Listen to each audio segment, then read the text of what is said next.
యతో ధర్మస్తతో హనుమ, యతో హనుమస్తతో జయ.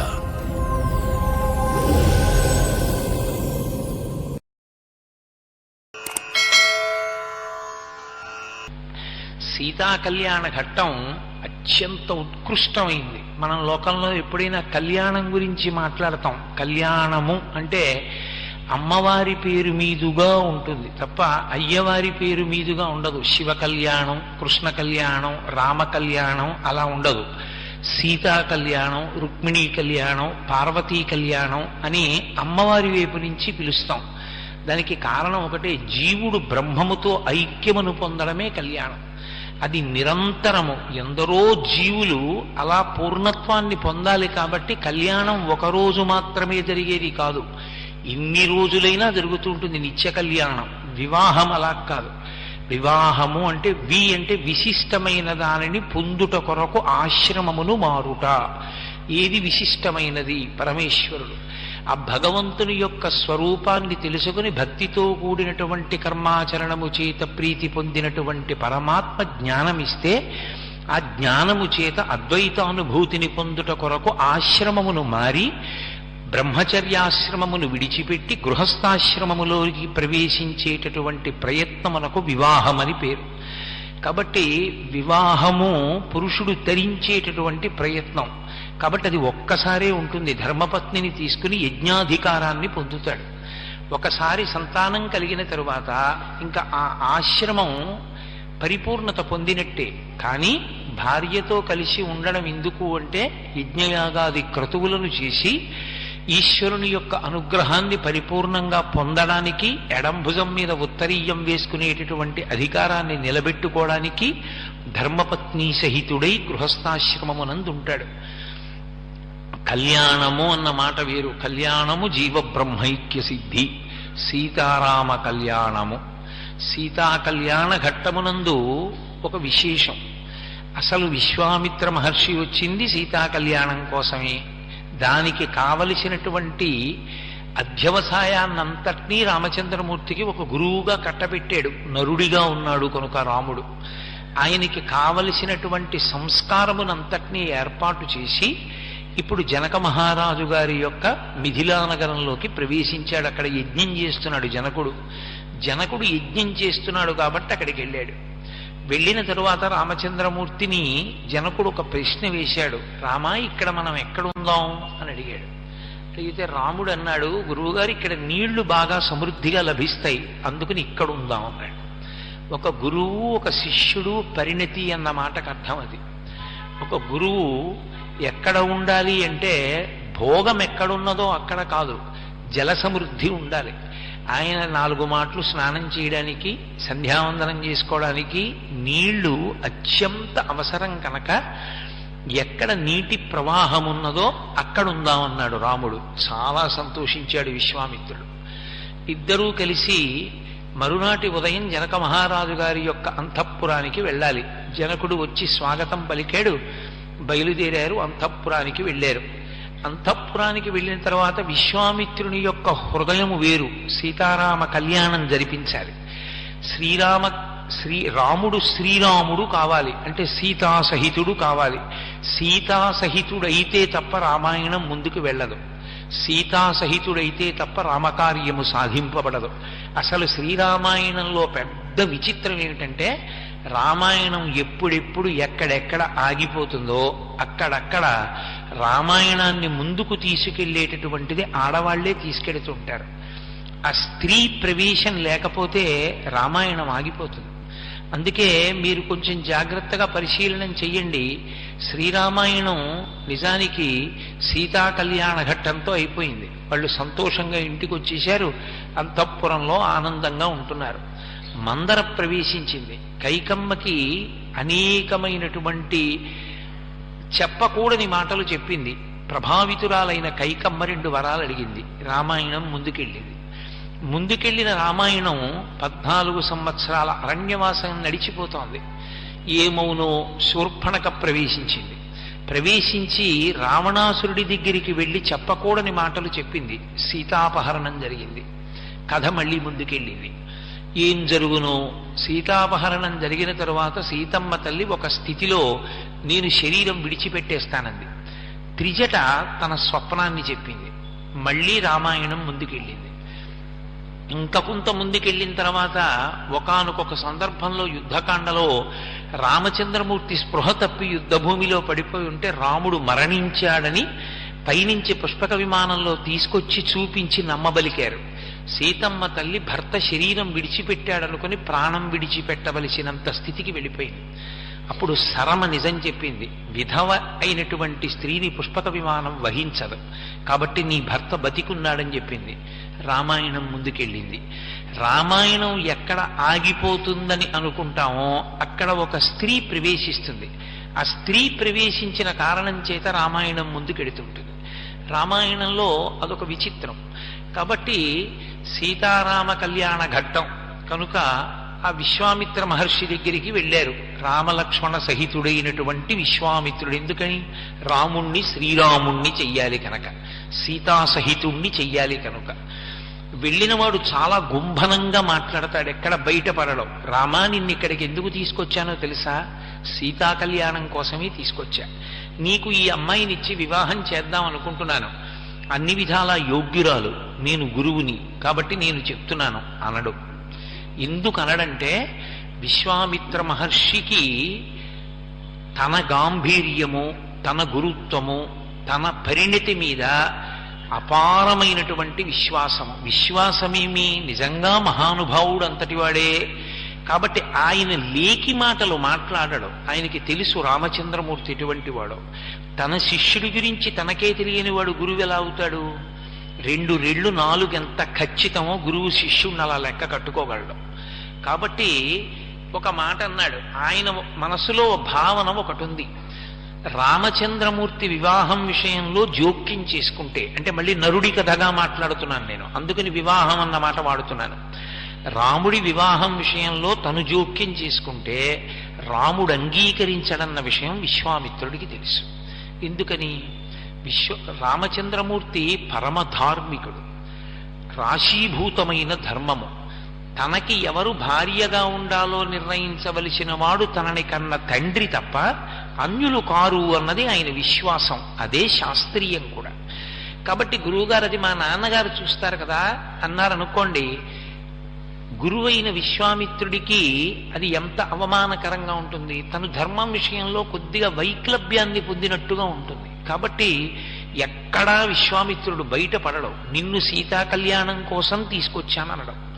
క్షత్రియులకు అత్యంత ఇష్టమైనదేదో దానినే మిషగా పెడతాడు. నిజంగా కూడా సీతారామ కళ్యాణం జరగడం కోసమే వచ్చింది ఆ శివధనస్సు. శివుడు ఏదో అమాయకుడై ఏదో ప్రయోజనం లేకుండా, అర్థం లేకుండా తన ధనస్సు పట్టుకెళ్ళి మీ ఇంట్లో పెట్టుకోండని కాకతాళీయంగా ఇవ్వలేదు. పరమశివుడంటేనే సమస్తమిరిగినవాడు. ఈశాన సర్వ విద్యానాం ఈశ్వర సర్వభూతానాం బ్రహ్మాధిపతి బ్రహ్మణోధిపతి బ్రహ్మా శివో మే అస్తు సదాశివోం. సదాశివ అన్న బిరుద ఆయనకే ఉంది. సదా విష్ణు సదా బ్రహ్మ లేదు. సదాశివోం. ఆయన ఎప్పుడూ మంగళప్రదుడు, ఎప్పుడూ కళ్యాణకారకుడు. కాబట్టి ఆయనకి తెలుసు జరగబోయే కథ. అందుకే తన ధనస్సుని అక్కడ న్యాసంగా ఉంచాడు. ఇప్పుడు శివధనస్సు ముందక్కడికి వెళ్ళిపోయింది జనక మహారాజు గారి ఇంటికి. ఈ ధనస్సుని అడ్డు పెట్టాడు విశ్వామిత్రుడు. ధనస్సు చూడవయా అంటే ఒక క్షత్రియుడు అభ్యంతరం పెట్టకూడదు. ఎందుకని? ఒక వ్రాయసగాడికి ఘంటం ఎంత అవసరమో, ఒక యజ్ఞం చేసేటటువంటి వాడికి సృక్కు స్రవం ఎంత అవసరమో, ఒక యజ్ఞం చేసేటటువంటి వ్యక్తి ఉన్నాడు అనుకోండి, ఆయన ఎప్పుడూ యజ్ఞం చేస్తుంటాడు. ఆయన్ని మీరు సృక్కులు స్రువాలు కొన్ని అక్కడ పెట్టి ఎంత బాగున్నాయో ఎంత బాగా చేశారో అన్నారనుకోండి, ఆయన వచ్చి దాన్ని పట్టుకుని చూడకుండా ఉండలేడు. ఎవరికి ఉండేటటువంటి అభిరుచి వలన తత్సంబంధమైనటువంటి పరికరముల మీద అనురక్తితో ఉంటారు. కాబట్టి క్షత్రియుడైనటువంటి రామచంద్రమూర్తి అంత పెద్ద ధనస్సుని చూపిస్తాను అంటే కాదనడు, తప్పకుండా చూస్తాడు. ధనస్సు మనకెందుకు లేదు అన్నాడంటే అసలు రామచంద్రమూర్తి యొక్క పరాక్రమం సుక్షత్రియత్వం ప్రశ్నింపబడతాయి. ఆ మాట అనడాయన. ఆయన తప్పకుండా చాలా గొప్ప ధనస్సు, అది పరమశివుడు ఎక్కుపెట్టిన ధనస్సు అంటే చూడవలసిందే అంటాడు. అందుకే ధనస్సునే అడ్డు పెట్టాడు విశ్వామిత్రుడు, బయటపడలేదు. ఇద్దరు పిల్లల్ని తీసుకుని వెళ్ళాడు. జనక మహారాజు గారు వచ్చాడు. మహాపూజ్యుడివి నువ్వు వచ్చావు, ఇంతకన్నా సంతోషం ఎక్కడుందన్నాడు. అర్ఘ్యపాద్యాదులు ఇచ్చాడు, పూజించాడు. విశ్వామిత్ర మహర్షిని కూర్చోబెట్టాడు. అకస్మాత్తుగా విశ్వామిత్రుడు అన్నాడు, వీళ్ళిద్దరూ రామలక్ష్మణులు, సుక్షత్రియులు, దశరథ మహారాజు గారి బిడ్డలు, నా యజ్ఞ సంరక్షణం కోసం వచ్చారు. సిద్ధాశ్రమంలో యజ్ఞాన్ని రక్షించారు. నాతో పాటు మిథిలా నగరానికి యజ్ఞం చూడడానికి, శివధనస్సుని చూడడానికి వచ్చారు. క్షత్రియులు కదూ, వాళ్ళకి ధనస్సు చూడడం ఇష్టం. ఏతద్దర్శయ భద్రం తే కృతకామౌ నృపాత్మజౌ, ఒక్కసారి ఆ ధనస్సుని చూపించు. దర్శనాదస్య ధనుషో యథేష్టం ప్రతియాస్యత. ఎంత చక్కగా మాట్లాడాడో చూడండి. అది విశ్వామిత్రుడు అంటే. ఒక్కసారి ఆ శివధనస్సుని చూపించవయా జనక మహారాజా. చూపిస్తే వీళ్ళు పిల్లలు క్షత్రియులు కదూ, ఒకసారి ఆ ధనస్సు చూస్తారు.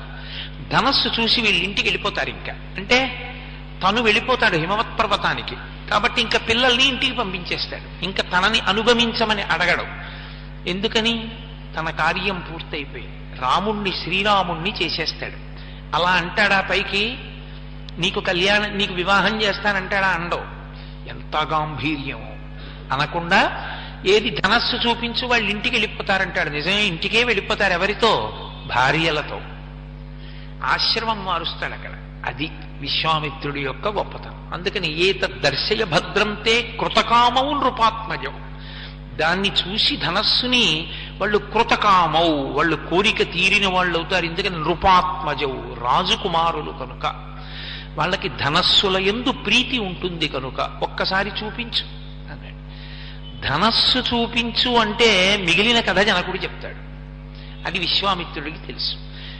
కొంతమంది బలహీనత ఉంటుంది. వాళ్ళు ఏదో ప్రశాంతంగా కూర్చున్నారనుకోండి, అసలు రామాయణంలో రాముడండి అని మీరు అన్నారనుకోండి, ఆయన కాకినాడ వెళ్ళే వరకు మాట్లాడతాడు. ఎందుకంటే ఆయనకి అది బలహీనత. ఆయనకి రామాయణం అన్నారనుకోండి, ఆయన మాట్లాడకుండా ఉండలేడు. అలా జనకుణ్ణి శివధనస్సు అన్నారనుకోండి, శివధనస్సు వెనక బోలెడంత కథ చెప్తాడు విశ్వామిత్రుడు. అందుకని ఏది ఆ ధనస్సు చూపించన్నాడు. వెంటనే విశ్వామిత్రుడు లేచి, ఆ జనక మహారాజు గారు లేచి అన్నాడు, అయ్యో తప్పకుండా చూపిస్తాను, కానీ ఆ ధనస్సు వెనక ఒక కథ ఉంది, అది చెప్పాలన్నాడు. అదే కదా విశ్వామిత్రుడు కావాలి. తను బయటపడకూడదు, జనకుడి నోటి వెంట రావాలి ఆ మాటలు. వినడానికి అభ్యంతరం ఏముంటుంది? ధనస్సు చూపిస్తారు, ధనస్సుకో కథ ఉందని చెప్తాడు. వింటున్నాడు రామచంద్రమూర్తి, లక్ష్మణస్వామి వింటున్నారు. జనకుడు మొదలుపెట్టాడు, ఈ శివధనస్సు గురించి చెప్తాను, దీని గురించి చెప్పే ముందు నా కూతురు గురించి చెప్పాలన్నాడు. ఇదే కదూ కావలసిన విషయం. అందుకని ఆయన అన్నాడు, అధమే కృషత క్షేత్రం లాంగలాదుద్ధితామయ క్షేత్రం శోధయత లబ్ధ్వా నామ్నా సీతేతి విశ్రుత అన్నాడు. నేను ఒకానొకప్పుడు యజ్ఞం చేద్దామని నాగలి పట్టుకుని భూమిని దున్నుతున్నాను. భూమిని దున్నుతున్న సమయంలో భూమిలో నుండి ఉద్ధిత అన్నాడు, పైకి లేచింది ఇలా ఒక ఆడపిల్ల. ఆమె ఏదో చిన్న పిల్ల, చంటి పిల్ల, మందసంలో దొరికింది, పద్మావతీదేవి దొరికినట్టుగా పద్మముల మధ్యలో ఒక పెట్టెలో దొరికిందని రామాయణంలో లేదు. ఆమె ఉద్ధిత, పైకి లేచింది భూమిలోంచి. నాగటి చాలు తగిలి పైకి లేచింది. లేచి ఆమె నిలబడింది. జనక మహారాజు గారు ఎత్తుకున్నాడు ఆ పిల్లని. పూర్వం అష్టవర్షేత్ భవేత్ కన్యా కదా, ఆ పిల్లని ఎత్తుకున్నాడు. ఎత్తుకుని నిలబడ్డాడు. ఈ రహస్యం ఎక్కడ చెప్పింది సీతమ్మ? ఇక్కడ చెప్పలేదు బాలకాండలో. సీతా కళ్యాణ ఘట్టంలో దీన్ని చెప్పలేదు మహర్షి. అయోధ్యకాండలో అత్రి అనసూయుల యొక్క ఆశ్రమాన్ని దర్శనం చేసినప్పుడు అనసూయమ్మ నీ కళ్యాణ ఘట్టం గురించి చెప్పుకుంటూ ఉంటారు ప్రజలు, నేను రాలేదు ఆ కళ్యాణానికి, ఏది ఆ కళ్యాణం గురించి చెప్పు అని అడిగినప్పుడు ఈ రహస్యాన్ని చెప్పింది. అవునమ్మా, నేను భూమిలో నుండి పుట్టాను, పుట్టడం కాదు పైకి లేచాను. భూమిలో నుండి పైకి లేచి నిలబడినప్పుడు మా తండ్రి నన్ను ఎత్తుకున్నాడు. ఎత్తుకున్న జనక మహారాజు గారికి అనుమానం వచ్చింది, ఈ పిల్ల భూమి నుండి లేచింది, నేను భూమిని దున్నుతుంటే ఇప్పుడు ఈ పిల్లని నేను ఎత్తుకున్నాను, ఈ పిల్ల నాకేమవుతుంది అని అనుమానం వచ్చింది. దొరికిన పిల్ల కూతురా? ఏమవుతుంది ఈ పిల్ల? ఈమె మనుష్యకాంత కాదు. మనుష్యకాంత అయితే ఒక లక్షణం ఉంటుంది, చాలా ప్రహృష్టమైన ప్రహృష్టమైన మనసు పొందినటువంటి పురుషుని యొక్క తేజస్సు తన భార్య యందు ప్రవేశపెట్టబడితే శుక్రశోణితములు కలిసి పిండమేర్పడి ఆనాటి కాలాన్ని బట్టి 12 నెలల తరువాత స్త్రీ యొక్క యోని నుండి బయటికి వస్తే అప్పుడు నరజన్మ. కానీ ఆమె అలా రాలేదు. స్త్రీ పురుష సంపర్క సంబంధం లేదు, భూమి నుండి పైకి లేచింది. కాబట్టి ఆమె నరకాంత కాదు, తెలిసిపోతుంది. నరకాంత కానిది నరకాంతలా ఉంది. పైకి ఆడపిల్ల మనుష్యకాంతలా ఉంది, కానీ ఆమె మనుష్యకాంత కాదు. ఎందుకని? మనుష్యకాంత అంటే ఎలా పుట్టవలసిన అవసరం ఉందో అలా ఆమె పుట్టలేదు కనుక. ఇది జనకుడి అనుమానం. అయినప్పుడు ఈమె నరకాంత కానప్పుడు నేను నరుణ్ణి, నాకు ఈమె ఏమవుతుంది? ఎత్తుకుని నిలబడ్డాడు. అనుమానంతో పైకి చూశాడు. అంతరిక్షంలోంచి వాక్కు వినపడింది. సీతమ్మే చెప్పింది ఆ విషయం అయోధ్యకాండలో. అంతరిక్షేచ వాగుప్త ప్రతిమా మనుషీకిల ఏమమేతన్నరపతే ధర్మేణ తనయాతవా అంది అంతరిక్షం. ఏమయ్యా, అంతరిక్షేచ వాగుప్త ప్రతిమా మనుషీకిల, ఆ పైనుంచి మాట్లాడుతూ ఆమె మనుష్యకాంత కాకపోవచ్చు, మనుష్యకాంత ఎలా పుట్టాలో అలా పుట్టినది కాదు, కానీ ఆమె మనుష్యకాంతగా ఉందామని వచ్చింది. రాముడికి సీతమ్మకి శ్రీరామాయణంలో ఉన్న భేదం అది. రాముడు ఎప్పుడూ నేను నరుణ్ణే నేను నరుణ్ణే నేను నరుణ్ణే అన్నాడు. సీతమ్మ పుట్టుకతోటే నరకాంత కాదు, నరకాంత అన్న వేషం కప్పుకుంది. అందుకే చాలా చోట్ల బయటపడిపోతుంది, నేను నరకాంతను కాను. ఆమె మాయాస్వరూపిణి. మాయ పరమేశ్వరుని యొక్క అధీనమై ఉంటుంది. ఆ మాయని స్త్రీవాచకంతో సంబోధిస్తారు. అందుకే శంకర భగవత్పాదులు సౌందర్యలహరి చేస్తూ మహామాయా విశ్వం భ్రమయసి పరబ్రహ్మ మహిషి అంటారు. పరబ్రహ్మ మహిషి అంటే పరమేశ్వరుని యొక్క పత్ని. ఆమెయే మాయాస్వరూపిణి అయి బ్రహ్మాండములను తిప్పుతుంటుంది. అందుకే మహర్షి ఆ కావ్యానికి పేరు సీతాయాశ్చరితం మహత్ పౌలస్త్య వధ అని పెట్టారు. నరకాంతగా ఉండాలనుకుంది కాబట్టి పతికి వశురాలయ్యింది ఆవిడ, కానీ ఆమె నరకాంత కాదు. ఆ కారణం చేత అంతరిక్షంలోంచి మాట వినపడిందమ్మా అంది. ఒక్క మాట చెప్తే పట్టుకోగలదు అనసూయమ్మ. ఆవిడ శక్తి అటువంటిది. అందుకని ఒక్క అనసూయమ్మకే చెప్పింది రహస్యం. ఎక్కడా రామాయణంలో ఇక మాట్లాడాల, ఒక్క చోట మాత్రం బయటపడింది. ఏదో 12 వర్షాహం రఘవస్య నివేశనే భుంచ్వాన్ మానుషాన్ భోగాన్ అందోసారి. 12 ఏళ్లు నేను రామచంద్రమూర్తి మందిరంలో మనుష్యులు అనుభవించే భోగాలు అనుభవించానండి. మనుష్యులు అనుభవించే భోగాలు అనుభవించానడం ఏమిటి? నేను ఏమంటే విశాఖపట్నంలో సుబ్బారావు గారి ఇంట్లో మనుష్యులు అనుభవించే భోగాలన్నీ అనుభవించాను అన్నాను అనుకోండి. ఇప్పుడు మనుష్యులు అనుభవించే భోగాలు నువ్వు మనిషివిగా ఏమిటి అనరు నన్ను. సీతమ్మ అలా అనడం ఏమిటి? ఆమె మనుష్యకాంత కాదు కనుక. అందుకుని ఆవిడ అలా అంది ఒక చోట సుందరకాండలో. కాబట్టి ఆ తల్లి ఒక నరకాంతగా నటిస్తోంది. నటిస్తూ అంతరిక్షంలోంచి మాట వినపడిందమ్మా, ధర్మేణ తనయాతవా, ధర్మము చేత ఈమె నీకు కుమార్తెయే. నీకు కుమార్తెగా లభించాలన్న కోరికతోటే ఆమె నీకు కూతురుగా వచ్చింది. ఎందుకు వచ్చింది? శివధనస్సు ఉంది అక్కడ. సీతా కళ్యాణం అంతా ధనస్సుతోటే ముడి. అందుకని అక్కడికి వచ్చింది ఆవిడ. అందుకని ధర్మేణ తనయాతవా, నీకు కూతురే అంది. అయితే నాకు కూతురే అన్నాడు. పేరు ఆయన పెట్టలేదు, ఆమె పెట్టుకుంది. పైకి వస్తున్నప్పుడే భూమిలోంచి సీత అని పేరు పెట్టుకుని వచ్చింది. అందుకని సీత అన్న నామకరణము జనక మహారాజు గారు చేశారని రామాయణంలో లేదు. నామ్నా సీతేతి విశ్రుత అన్నాడు ఆయన. బయటికి వచ్చిన పిల్ల సీత అని పేరు పెట్టుకుని పిలువబడింది.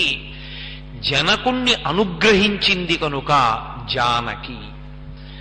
అమ్మవారి తత్వంలో ఒక పెద్ద విశేషం ఉంటుంది. భక్తితో కొలిచిన వారికి ఎంతమందికైనా ఆమె కుమార్తెగా వస్తుంది. ఒకనాడు కాత్యాయన మహర్షి కోరుకున్నాడు, కాత్యాయని అన్న పేరుతో వచ్చింది. ఒకప్పుడు భృగు మహర్షి కోరుకున్నాడు, భార్గవి అన్న పేరుతో వచ్చింది. ఒకనాడు హిమవంతుడు కోరుకున్నాడు, హైమవతి అన్న పేరుతో వచ్చింది. ఒకనాడు దక్షుడు కోరుకున్నాడు, దాక్షాయణి అన్న పేరుతో వచ్చింది. ఒకనాడు జనకుని భక్తికి మెచ్చింది, జానకి అన్న పేరుతో వచ్చింది. ఒకరోజు ఆకాశరాజును అనుగ్రహించింది, పద్మావతి అన్న పేరుతో వచ్చింది. ఎన్ని పేర్లతోనైనా వస్తుంది, ఆమె భార్య మాత్రం పరమేశ్వరుడికి ఒక్కడికి. అసలు ఆ స్థానాన్ని ఎవరైనా మనసులో ఊహ చేసిన పురుషుడిగా, శంకరులు సౌందర్యలహరిలో అంటారు, శివే శృంగారార్ధ్ర తదితర జనే కుత్సనపరా. ఆమె కళ్ళెర్రబడి చూస్తుంది, ఏమిరా నువ్వు పురుషుడివా అని. అమ్మా నేను నీ కొడుకునమ్మా అని నిలబడాలి. అందుకే ఆమె ఒక్క పరమేశ్వరునికి ఇల్లాలు. ఆమె శివకామ సుందరి, మనకి అఖిలాండీశ్వరి, అందరికీ తల్లి. ఆమె సమస్త జగత్తుకు జనని. అక్కడొచ్చింది రావణుడి యొక్క దోషం, అందుకొచ్చింది ఆవిడ. ఆ పాపం మూట కట్టించి చంపడానికి వచ్చింది. అందుకే మహర్షి సీతాయాశ్చరితం మహత్ అన్నారు. కాబట్టి నేను బాలకాండలో ఇది లేదు, అయోధ్యకాండలోంచి కలుపుకొచ్చాను. కాబట్టి ఒకనాడు అంతరిక్షం ధర్మము చేత ఆమె నీ కుమార్తెయే అన్న కారణం చేత నేను ఆమెని నా ఇంటికి తీసుకొచ్చాను. ఆ పిల్ల పెరిగి పెద్దదవుతోంది. నేను ఆమెని వీర్యశుల్కగా ప్రకటించాను అన్నాడు. ఎందుకు అలా ప్రకటించడం? వీర్యశుల్క అంటే పరాక్రమవంతునికి ఇస్తానన్నాం. పరాక్రమం ఉన్నవాడని గుర్తేమిటి? ఎవరు శివధనస్సు ఎక్కువ పెడితే వాళ్ళకి ఇస్తానన్నాడు. ఎందుకు ఆ మాట అనడం జనకుడు? యోగ్యుడైన వాడెవరో నిర్ణయించి కన్యాదానం చేయలేడా? జనకుడు అమాయకుడా? కాదు. ఆయనకు ఒక విషయం తెలుసు, ఈ పిల్ల నరకాంత కాదు. ఈమె నరకాంతగా వచ్చింది. ఈమె మాయాస్వరూపం. ఈమెని వహించగలిగినవాడు, భరించగలిగినవాడు, ధరించగలిగినవాడు ఈశ్వరుడు ఒక్కడే. ఆ ఈశ్వరుడు ఎక్కడో నరుడి రూపంలో పుట్టాడు. నరుడిగా ఉన్నవాడు కాబట్టి బయటపడడం. నేను నరుణ్ణంటాడు కాబట్టి దొరకడం. దొరకాలంటే ఒక్కటే ఆధారం, నరుడిగా ఈశ్వరుడు వచ్చాడు అంటే అధర్మాన్ని తొక్కి ధర్మాన్ని నిలబెట్టడానికి వస్తాడు. కాబట్టి ధనస్సు పట్టుకుంటాడు. ధనస్సు పట్టుకుంటాడు కాబట్టి క్షత్రియుడుగా వచ్చి ఉంటాడు. శివధనస్సు ఎక్కువ పెట్టిన వాడికి ఇస్తానంటాను. శివధనస్సు ఒక్క ఎవడు పరమేశ్వరుడు అవతారముగా వచ్చాడో వాడే ఎత్తగలడు, మిగిలిన వాళ్ళు ఎత్తలేరు. ఇది జనకుడి లెక్క. అందుకు ఆమెని వీర్యశుల్కని చేశాడు. చెప్పుకున్నాడు తనే తర్వాత, వీర్యశుల్కాం మమసుతాం సీతాం అని ఒక చోట చెప్పుకున్నాడు. నేనే ఈమె నాకు ధర్మము చేత కుమార్తె అయిన దానిని వీర్యశుల్కని చేశాను అన్నాడు. వీర్యశుల్క అంటే పరాక్రమము చేత మాత్రమే పొందబడుతుంది అని ప్రకటించాడు. ప్రకటించి ఈ శివధనస్సు గురించే చెప్పానయ్యా విశ్వామిత్ర. ఈ శివధనస్సు మా ఇంట న్యాసముగా ఉన్నది. న్యాసం అంటే నిక్షేపింపబడి ఉన్నది. ఎవరి చేత? శివుని చేత. మా వంశంలో ఒకరికి ఇచ్చాడు ఆయన, ఇచ్చి పెట్టుకోమన్నాడు ఇంట్లో. ఎందుకు? ఆయన సర్వమెరిగినవాడు కనుక. ఆయనకి తెలుసు ఎదర ఇంత జటిలమైన ఘట్టం వస్తుంది. అప్పుడు ఈ శివధనుస్సే జవాబు చెప్పాలి. అందుకని ధనస్సు ఇక్కడుంది. కాబట్టి ఓ విశ్వామిత్ర మహర్షి, ఆయన అలా అనడు. విశ్వామిత్ర మహర్షి అనడు, హే బ్రహ్మన్, హే భగవన్ అంటూ ఉంటాడు. గురువు గారిని పిలిచేటప్పుడు అది అంత గౌరవం. హే బ్రహ్మన్ అంటాడు. బ్రహ్మమిరిగినవాడా, బ్రహ్మవిత్ బ్రహ్మైవ భవతి, బ్రహ్మమిరిగి బ్రహ్మమైనవాడా, హే భగవన్. నీకు భగవంతుడికి అభేదం, గురువు పరబ్రహ్మస్వరూపం, అందుకని హే భగవన్ అని పిలుస్తూ ఉంటాడు. కాబట్టి ఆయన అన్నాడు, ఈ కథ శివధనస్సుతో ముడిపడింది కాబట్టి ఇప్పుడు శివధనస్సు చూపించు అని అడుగుతున్నావు. ఈ పిల్లలకి చూపిస్తాను. చూపించే ముందు నేను ఈ మాట చెప్పాలిగా, అందుకుని చెప్తున్నాను. అయితే ఇంకా కొంత కథ ఉంది బ్రహ్మన్, అది కూడా మీరు వినాలి. నేను ఆమెని వీర్యశుల్కాన్ని ప్రకటించిన తరువాత ఆమె అందచందములను గురించి రాజులందరూ తెలుసుకున్నారు. మొదట రాజులందరూ ఒక్కొక్కడొక్కొక్కడు వచ్చాడు సీతమ్మని చేపట్టాలన్న కోరికతో. సాధ్యం కాదని జనకుడికి తెలుసు. తెలిసిన ఎవరు పట్టుకోగలడో చూడాలి కదూ, అందుకని రాజులందరినీ అనుమతించాడు. ఒక్కొక్కడు వచ్చాడు, శివధనస్సుని చూశాడు, ఎత్తలేకపోయాడు, వెళ్ళిపోయాడు. ఈ వెళ్ళిపోయిన వాళ్ళు కొన్ని వేల మంది అయిపోయారు. వెళ్ళిపోయి వాళ్ళందరూ అవమానపడి ఓ సంఘం పెట్టుకున్నారు. ఉరే మనని అవమానించడానికి వీర్యశుల్క అన్నాడరా ఆ శివధనస్సు ఎక్కువ పెట్టేవాడెవడో. కొన్ని వేల మంది రాజులం వెళ్ళాం, ఒక్కడు ఎక్కువ పెట్టలేదు. వాళ్ళ ఇంట్లో అమ్మాయికి పెళ్ళవలేదు. సీతమ్మ పెళ్లి ఎందుకు అవ్వలేదంటే విల్లు ఎక్కువ పెట్టే రాజేయడంటాడు. అంటే అవమానమేనా కాదా? ఇప్పుడు ఆ అమ్మాయికి పెళ్ళవలేదు, మన బతుకు బయటడింది, మనమేమో ఎందుకో పనికి మారిన వాళ్ళం అని చెప్పి లోకంలో తెలుస్తోంది.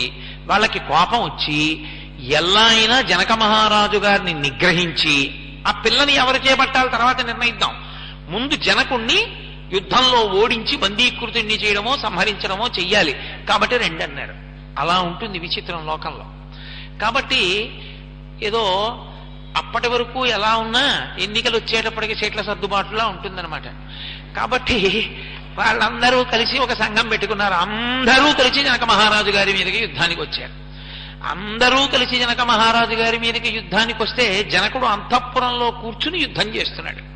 కొంతకాలానికి శరీరము ఏ సంభారములు ఉండడం చేత నిలబడుతుందో ఆ సంభారములు అయిపోయాయి అంతఃపురంలో. అంటే తిండి గింజల దగ్గర నుండి పూర్తయిపోయి. అప్పుడు ఎలా? బయటికెడితే రాజులు పట్టుకుంటారు, అంతఃపురంలో ఉంటే ప్రాణాలు పోతాయి, అన్నం లేదు కాబట్టి. అప్పుడు నేను దేవతలందరినీ ఉద్దేశించి తపస్సు చేశాను.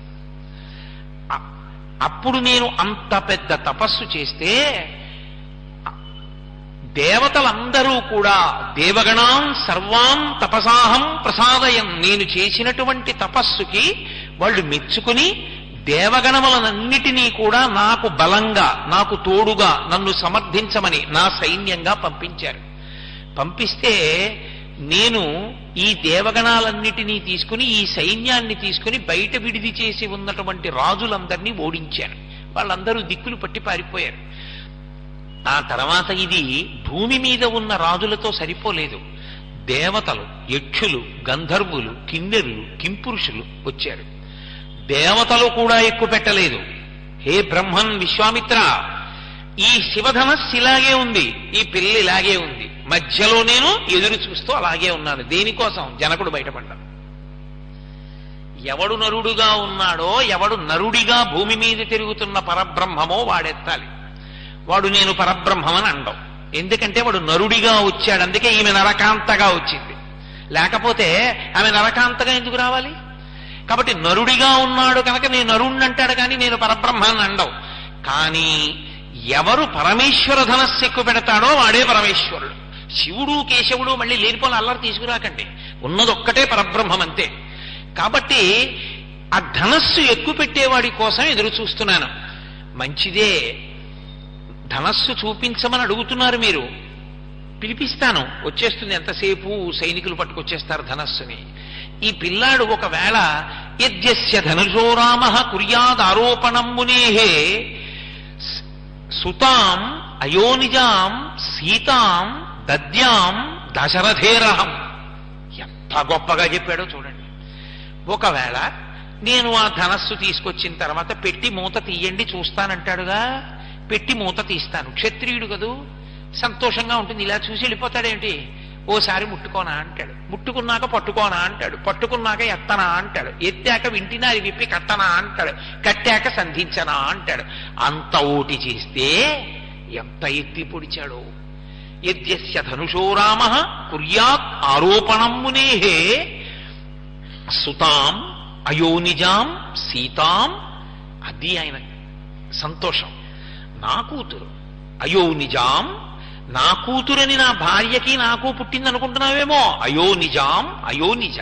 సీతాం, తన పేరు తాను పెట్టుకున్న పిల్ల. సీతాం దద్యాం దశరథేరహం, నేనిస్తా ఆ పిల్ల.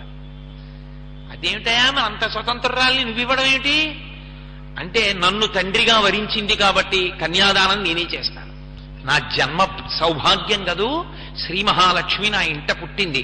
అందుకే సీతా కళ్యాణ ఘట్టానికి ఉన్న గొప్పతనం ఏమిటంటే, సీతా కళ్యాణ ఘట్టంలో వాల్మీకి మహర్షి ఇచ్చినటువంటి శ్లోకాన్ని ఎవరు చదువుతారో ఆ శ్లోకంలో ఉన్నటువంటి తాత్పర్యమే మంత్రంగా మారుతుంది పెళ్లిలో.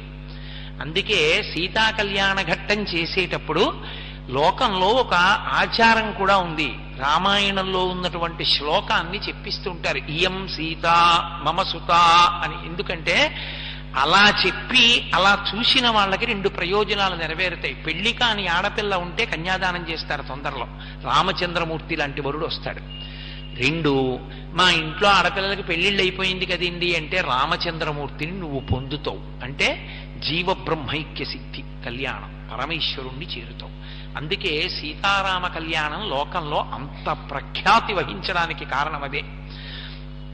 కనుక అసలు యథార్థంగా చెప్పాలంటే శ్రీరామ నవమి నాడు మకుటధారణ సర్గ చదవమనుంది శాస్త్రంలో. శ్రీరామ నవమి నాడు తెల్లవారుజామున లేచి పూర్ణోపవాసం, ఆ రోజున అన్నం తినకూడదు, దేవాలయాల ముందు నిలబడి భజన చేసి ఆ రోజు మధ్యాహ్నం అందరూ కలిసి సీతారామచంద్ర ప్రభువు యొక్క పూజ చేసి సాయంకాలం దేవాలయంలో కాస్త సంస్కృత భాషా పరిచయం ఉన్నటువంటి వ్యక్తి శ్రీరామాయణంలోంచి మకుటధారణ సర్గ చదువుతారంటే రామచంద్రమూర్తికి కిరీటం పెట్టిన ఘట్టం ఉంది, ఆ ఘట్టాన్ని చదువుతారు. అది అసలు ఆ మకుటధారణ సర్గ చదువుతారు. అది 1కి 10 మాటలు నిరూపింపబడింది. ఈ మధ్య కాలంలోనే ఒక 4-5 నెలల క్రితం కూడా నేను ఒక సందర్భం చూశాను. చాలా పెద్ద కష్టంలోకి వెళ్ళిపోయిన వ్యక్తి మకుటధారణ సర్గ పారాయణ చేసిన 3 రోజుల్లో బయటకు వచ్చేసాడంటే కష్టంలోంచి బయటపడిపోయాడు. మకుటధారణ సర్గ అంత గొప్పది. అందుకే మిగిలిన పట్టాభిషేకాలకంత విశేషంగా చేయరు. గోవింద పట్టాభిషేకం ఉంది కానీ ఎప్పుడో తప్ప జరగదు. ఒక్క రామ పట్టాభిషేకం చేస్తారు. కారణం ఏమిటో తెలుసా? రామ పట్టాభిషేకం చేసేటప్పుడు ఆ కిరీటాలు చూసి ఆ కిరీటాల్ని వశిష్ఠ మహర్షి పెట్టారు.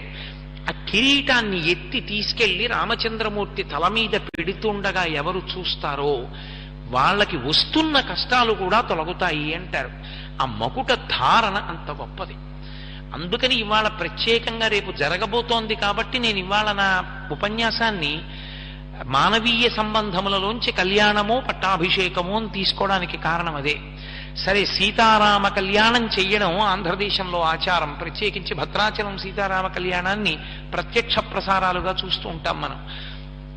కనుక ఇప్పుడు ఆయన అన్నాడు, ఈ ధనస్సుని కానీ పిల్లవాడు ఎక్కువ పెడితే సుతాం అయోనిజాం సీతాం దద్యాం దశరథేరహం, దశరథుని కొడుకి పిల్లాడికి ఇస్తాను అని వెంటనే ఓ నవ్వు నవ్వి అన్నాడు. త్వగతిర్మానుషానంచ ధనుషాస్య ప్రపూరణే ఆరోపణే సమాయోగే వేపనే తొలనేపివా. ఆ మనుష్యుడు దశరథ కుమారుడు ఈ పిల్లవాడా ఎక్కువ పెట్టేది? దేవతలు, యక్షులు, గంధర్వులు, కిన్నెరుడు, కింపురుషులు ఎక్కువ పెట్టలేకపోయారు. కడుపులో ఆలోచన వేరు, నరుడు ఎక్కువ పెట్టాలి. కానీ ఒక పక్క ఎంత చిన్నతనం చేశాడో చూడండి. దేవతలే చేయలేదు, నరుడేం చేస్తాడు? పగతిర్మానుషానంచ ధనుషాస్య ప్రపూరణే, ఒక మనుష్యుడేమి ఎక్కువ పెడతాడయా? ఆరోపణే సమాయోగే వేపనే తొలనేపివా. అదేం ఆ శివధనస్సుని ఎక్కువ పెట్టడం అంటే ఏం మాటలేమిటి? దాన్ని పట్టుకుని ఎత్తి నించోపెట్టాలి. నించోపెట్టి దాన్ని అలాగే పట్టుకుని వంగాలి. వంగి కింద కట్టినటువంటి తాడు విప్పాలి. విప్పి ఆ పైకి వెయ్యాలి. వేసి ముడి వెయ్యాలి. ముడి వేసి ఆ వింటినారిని ఆకర్ణాంతం లాగాలి టంకారానికి. అలా చేయగలడా? అంత శివధనస్సునెత్తి పట్టగలడా? పగతిర్మానుషానంచ ధనుషస్య ప్రపూరణే ఆరోపణే సమాయోగే వేపనే తొలనే. ఎంత ఎత్తి పొడిచాడు! త్రికాల వీధి అన్నీ తెలుసున్నవాడు. ఆయన ముందే చెప్పాడు, అహం విద్మి మహాత్మానం రామం సత్యపరాక్రమం వశిష్ఠోపి మహాతేజ ఏ చేమే తపసి స్థితాః అన్నాడు. నాకు తెలుసు రాముడెవరో అన్నాడు విశ్వామిత్రుడు. ఆయనకి తెలుసు. బయటపడ్డాడనుకోండి, నీ మోహన్ నీకేం తెలుసు, ఇతను ఎత్తగలడం అన్నాడు అనుకోండి. గురువుగారు ఎత్తితే పిల్లనిస్తానంటున్నారు, మనకెందుకండి, మా నాన్నగారు కూడా వచ్చాక చూద్దాం అంటాడు. అందుకని గురువుగా తన గాంభీర్యం, కాబట్టి అలాగే కూర్చున్నాడు. కూర్చుని మంచిది, ఏది ఆ ధనస్సు చూపించు, ఏమీ అనలేదు, ఒక్క మాట మాట్లాడలేదు. రాముడి వంక చూసి ఓ దొంగ నవ్వు నవ్వడం, రామ ఇంకా కళ్యాణం అయిపోయే సందర్భం వచ్చేసింది, ఈ ఒక్క మాట విశ్వామిత్రుడు మాట్లాడలేదు. వెంటనే 5,000 మంది బలిష్టమైనటువంటి వారు, బాగా పొడగరులైనటువంటి వారిని సైనికుల్ని పిలిచాడు. 5,000 మంది సైనికులు మంజూషని తోసుకొచ్చారు. మంజూష అంటే పెట్టె, అందులో ఉంది 8 చక్రముల పెట్టె అని రాశారు వాల్మీకి మహర్షి. అందులో పెట్టారు శివధనస్సుని. అంత 8 చక్రముల పెట్టెలో పెట్టినా 5000 మంది కలిసి ఆ ధనస్సుని ఎత్తి పట్టరాలేరు. అందుకని బరువైన దానికి పద్ధతి ఏమిటంటే చక్రాలు పెట్టిన బండి మీద పెట్టి తోసేయడమే. పోని ఒకడో ఇద్దరో తోయడం కాదు, దాన్ని 5000 మంది బలిష్ఠులైన వారు తొయ్యాలి ఆ బండిని. అంటే ఎంత బరువైనటువంటి ధనస్సో, ఎంత దివ్యమైన ధనస్సో చూడండి. అంటే అసలు ఆ ధనస్సు ఎత్తి పెట్టడానికి లౌకికమైన బలం చాలదు, తెలిసిపోట్లా. అది నరుడు ఎత్తేది కాదది, అది ఎంతటి బలవంతుడు ఎత్తడు. దాన్ని ఎత్తడం అంటే ఎవరి చేతి స్పర్శ తగిలితే అది పైకి లేస్తుందో, ఎవడు నిలబెట్టగలడో, అది ముట్టుకోవడానికి అర్హత ఉన్నవాడో వాడే ఎత్తగలడు. ఒక్కొక్కడికి చూడండి, ఒక్కొక్క దాంట్లో ప్రావీణ్యం ఉంటుంది. మనం కబుర్లు చెప్పుకుంటూ ఉంటాం. డ్రైవర్ చూడండి, కారు ఆపి వెనక డోరు పడలేదమ్మా అంటాడు. ఆయనకి తెలుసు డోరు పడలేదన్న విషయం. ఓసారి మళ్ళీ తెరిచి వేసిన తర్వాత ఇప్పుడు పడిందని మళ్ళీ కారు స్టార్ట్ చేస్తాడు. ఎవరి వృత్తి ఎందో వారికి నైపుణ్యం. ఒక్కొక్కళ్ళింటికి మీరు వెళ్ళండి, బయటికి వెళ్ళిపోదామని గడియ మీరు ఎంత తీయండి రాదు, ఉండండి అని ఆ యజమాని వచ్చి ఇలా అంటాడు, ఆ తలుపు వస్తుంది. ఆ ఉడుపు ఆయన ఉడుపు అయింది, ఆయన ఇలా అంటే ఆ తలుపు వస్తుంది. మనం ఎంత తిప్పినా తలుపు రాదు. అలా అది పరబ్రహ్మము ముట్టుకుంటే పైకి లేస్తుంది. కానీ పరబ్రహ్మాన్ని అంటాడా రాముడు? అనడం, నరుణ్ణి అంటాడు. అది కథ. అంత గంభీరంగా అల్లారు, అంత గొప్పగా వచ్చింది, అంత ఉద్విగ్నత, అంత గాంభీర్యం సంతరించుకుంది సీతాకళ్యాణ ఘట్టం. కాబట్టి ఇప్పుడు విశ్వామిత్ర మహర్షి ఆ పెట్టె తీసుకొచ్చిన తర్వాత ఇలా చూశారు. చూసి విశ్వామిత్రస్తు ధర్మాత్మ, పరమధర్మాత్ముడైనటువంటి విశ్వామిత్రుడు రాముడి వంక ఇలా చూసి వత్స రామ ధనుప్పస్య ఇది రాఘవమబ్రవీత్, రామ ఎక్కుపెట్టు అనలేదు. ఎంత గాంభీర్యం! మొదట ఏ మాట అన్నాడో, ఏ తత్తర్షయ భద్రంతే కృతకామౌ నృపాత్మజం అన్నాడు కదా, ఇప్పుడు కూడా అంతే. వత్స రామ ధనుష్పస్య, లోపల ఎంత సంతోషమో. నా శిష్యుడిగా ఉన్నవాడు పరబ్రహ్మం, ఆ పరమేశ్వరుడు శిష్యరికం చేస్తున్నాడు, కాళ్ళు పడుతున్నాడు. నన్ను పక్కన నించుని శిష్యర్ కింకరౌ సముపస్థితవు అంటున్నాడు నరుడిగా ఉండి. నా ఆజ్ఞ మేరకి కదులుతాడు ఇప్పుడు అని. వత్స, ఎంత ప్రేమో తన శిష్యుడి మీద గురువుకి. రామ ధనుప్పస్య, చూడ ధనస్సోసారి, ఇది రాఘవమబ్రవీత్, అంతే అన్నాడు. అంతే. ఎక్కుపెట్టు, దాన్ని వింటినారి కట్టు, ఏదో లాగు, ఏమీ అనలేదు. అడిగిందెవరిని? రాముడిని అడిగాడు. రాముడు వెళ్ళి ఆ పెట్టె మూత తీశాడు. ఆయనెంత చమత్కారం! ఆయన ఎక్కడ బయటపడ్డాడు. పెట్టి మూత తీసి ఆయన ఇలా చూశాడు. చూసి విశ్వామిత్రుడి వంక తిరిగి, హే బ్రహ్మన్, నేను ఈ ధనస్సు వంక చూశాను. ఒక్కసారి ఈ ధనస్సుని ముట్టుకోవాలని అనుకుంటున్నాను, మీరు అనుమతిస్తారా? ముట్టుకోనా అని అడిగాడు. అడిగితే ఆయన ఏమీ అనలేదు. ఆ ఎక్కుపెట్టు అని నోటితో ఏమీ అనలేదు. బాఢం అన్నాడు. బాఢం ఇత్యేవ రాజన్ ముని, ఇద్దరూ కూడా ఒకేసారి బాఢం అంటే అనుమతించాను అన్నాడంతే. అంటే గురువు గారి యొక్క అంగీకారం ఉంటే తప్ప ఆయన ముట్టుకోడు. గురువు గారి అనుమతి అంటే విశ్వామిత్రుడి నోటి వెంట ఎక్కుపెట్టు అన్నాడనుకోండి బ్రహ్మర్షి, ఆయన నోటి మాట ఉత్తిరైపోతుందా? అయిపోతుందంతే. ఆ ధనస్సు లేవలసిందే. బ్రహ్మర్షి నోటి వాక్కు, ఆయన మాటే అస్త్రం. అంతటి తపోధనుడు. గురువుగారు ధనస్సు ఎక్కువ పెడదాం అనుకుంటున్నారంటే, ఏరా పిల్ల మీద కాంక్ష పుట్టిందా? మీ నాన్నని అడగక్కర్లేదా అనొచ్చు విశ్వామిత్రుడు. క్షత్రియుడు ఎంత మాట్లాడాలో అంతే మాట్లాడాడు. కాబట్టి ఆయన అన్నాడు, హే బ్రహ్మన్, గురువుగారు, ఒక్కసారి ఈ ధనస్సు ముట్టుకుందాం అనుకుంటున్నాను, ఆ తర్వాత అవకాశం ఉంటే దాన్ని ఎక్కువ పెడతాను. వెంటనే ఆయన అన్నాడు బాఢం, అలాగే అనుమతిస్తున్నాను. అటు జనక మహారాజు అన్నాడు, ఇటు విశ్వామిత్రుడు అన్నాడు. అన్నాడంతే. ఆయనకి జనక మహారాజు ఉద్దేశం ఏంటంటే, ఏదో ఇలా అంటాడు, ఎంతమందిని చూడలేదు, అలవాటు పడిపోయింది, ఓసారి ఇలానే అమ్మో అని వచ్చేస్తాడు. అంతేగా పెట్టి మూతెట్టేస్తారు వెనక్కి వెళ్ళిపోతుంది అనుకుంటున్నాడు. అందరూ 5,000 మంది ఓ పక్కకి వెళ్ళి అలా నించున్నారు. ఇంకా సభాసదులందరూ చూస్తున్నారు. ఆరోపయిత్వా ధర్మాత్మా పూరయామాస దద్ధను తత్తభంజ ధనుర్మధ్యే మహాయశాహ. ఆయన అకస్మాత్తుగా ధనస్సుని తీసి నిలబెట్టాడు. అలా నోళ్లు తెరిచి ఉండిపోయారు అందరూ. చాలా తేలికగా ధనస్సుని నిలబెట్టడం, తాడు విప్పడం, కట్టేయడం, వంచేయడం వింటినాడాలో అంతే మాట్లాడాడు. కాబట్టి ఆయన అన్నాడు, హే బ్రహ్మన్ గురువు గారు, ఒక్కసారి ఈ ధనస్సు ముట్టుకుందాం అనుకుంటున్నాను, ఆ తర్వాత అవకాశం ఉంటే దాన్ని ఎక్కువ పెడతాను. వెంటనే ఆయన అన్నాడు, బాఢం, అలాగే అనుమతిస్తున్నాను. అటు జనక మహారాజు అన్నాడు, ఇటు విశ్వామిత్రుడు అన్నాడు. అన్నాడంతే. ఆయనకి జనక మహారాజు ఉద్దేశం ఏంటంటే ఏదో ఇలా అంటాడు, ఎంతమందిని చూడలేదు, అలవాటు పడిపోయింది, ఓసారి ఇలా అమ్మో అని వచ్చేస్తాడు. అంతేగా పెట్టి మూతెట్టేస్తారు వెనక్కి వెళ్ళిపోతుంది అనుకుంటున్నాడు. అందరూ 5,000 మంది ఓ పక్కకి వెళ్ళి అలా నించున్నారు. ఇంకా సభాసదులందరూ చూస్తున్నారు. ఆరోపయిత్వా ధర్మాత్మా పూరయామాస దద్ధను తత్తభంజ ధనుర్మధ్యే మహాయశాహ. ఆయన అకస్మాత్తుగా ధనస్సుని తీసి నిలబెట్టాడు. అలా నోళ్లు తెరిచి ఉండిపోయారు అందరూ. చాలా తేలికగా ధనస్సుని నిలబెట్టడం, తాడు విప్పడం, కట్టేయడం, వంచేయడం, వింటినాడి లాగడం, అది మధ్యలోకి 2 ముక్కల కింద విరిగిపోవడం అయిపోయింది. పెద్ద మెరుపు మెరిసి పిడుగుపడినట్టయి అంతఃపురం అంతా కదిలిపోయింది. ఆ చప్పుడికి, ఆ ధ్వనికి, ఆ కాంతికి అక్కడున్న వాళ్ళందరూ మూర్ఛపోయారు. 4 నిలబడ్డవాళ్ళు.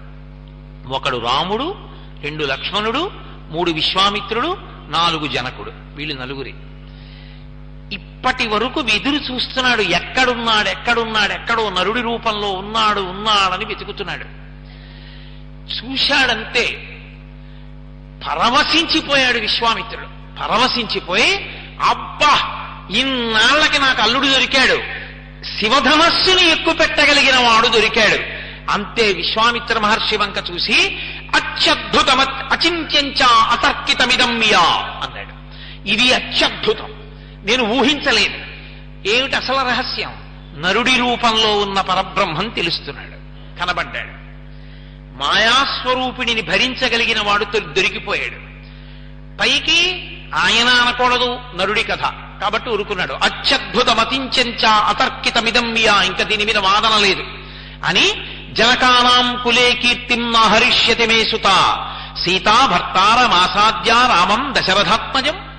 నా కూతురు మహాభాగ్యాన్ని పొందింది. నా కూతురు రామచంద్రమూర్తికి ఇల్లాలు కాకపోతోంది దశరథ మహారాజుకి. వెంటనే సువర్ణ కలశాన్ని జలములతో ఉన్నదాన్ని తీసుకుని వచ్చి కన్యాదానం చేస్తానని నీళ్లు పోయిపోయాడు రాముడి చేతిలో.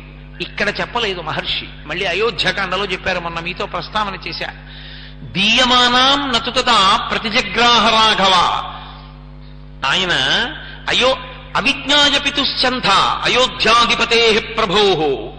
కన్యాదానం చేస్తానని నీళ్లు పోస్తుంటే అలా నేను పుచ్చుకోను.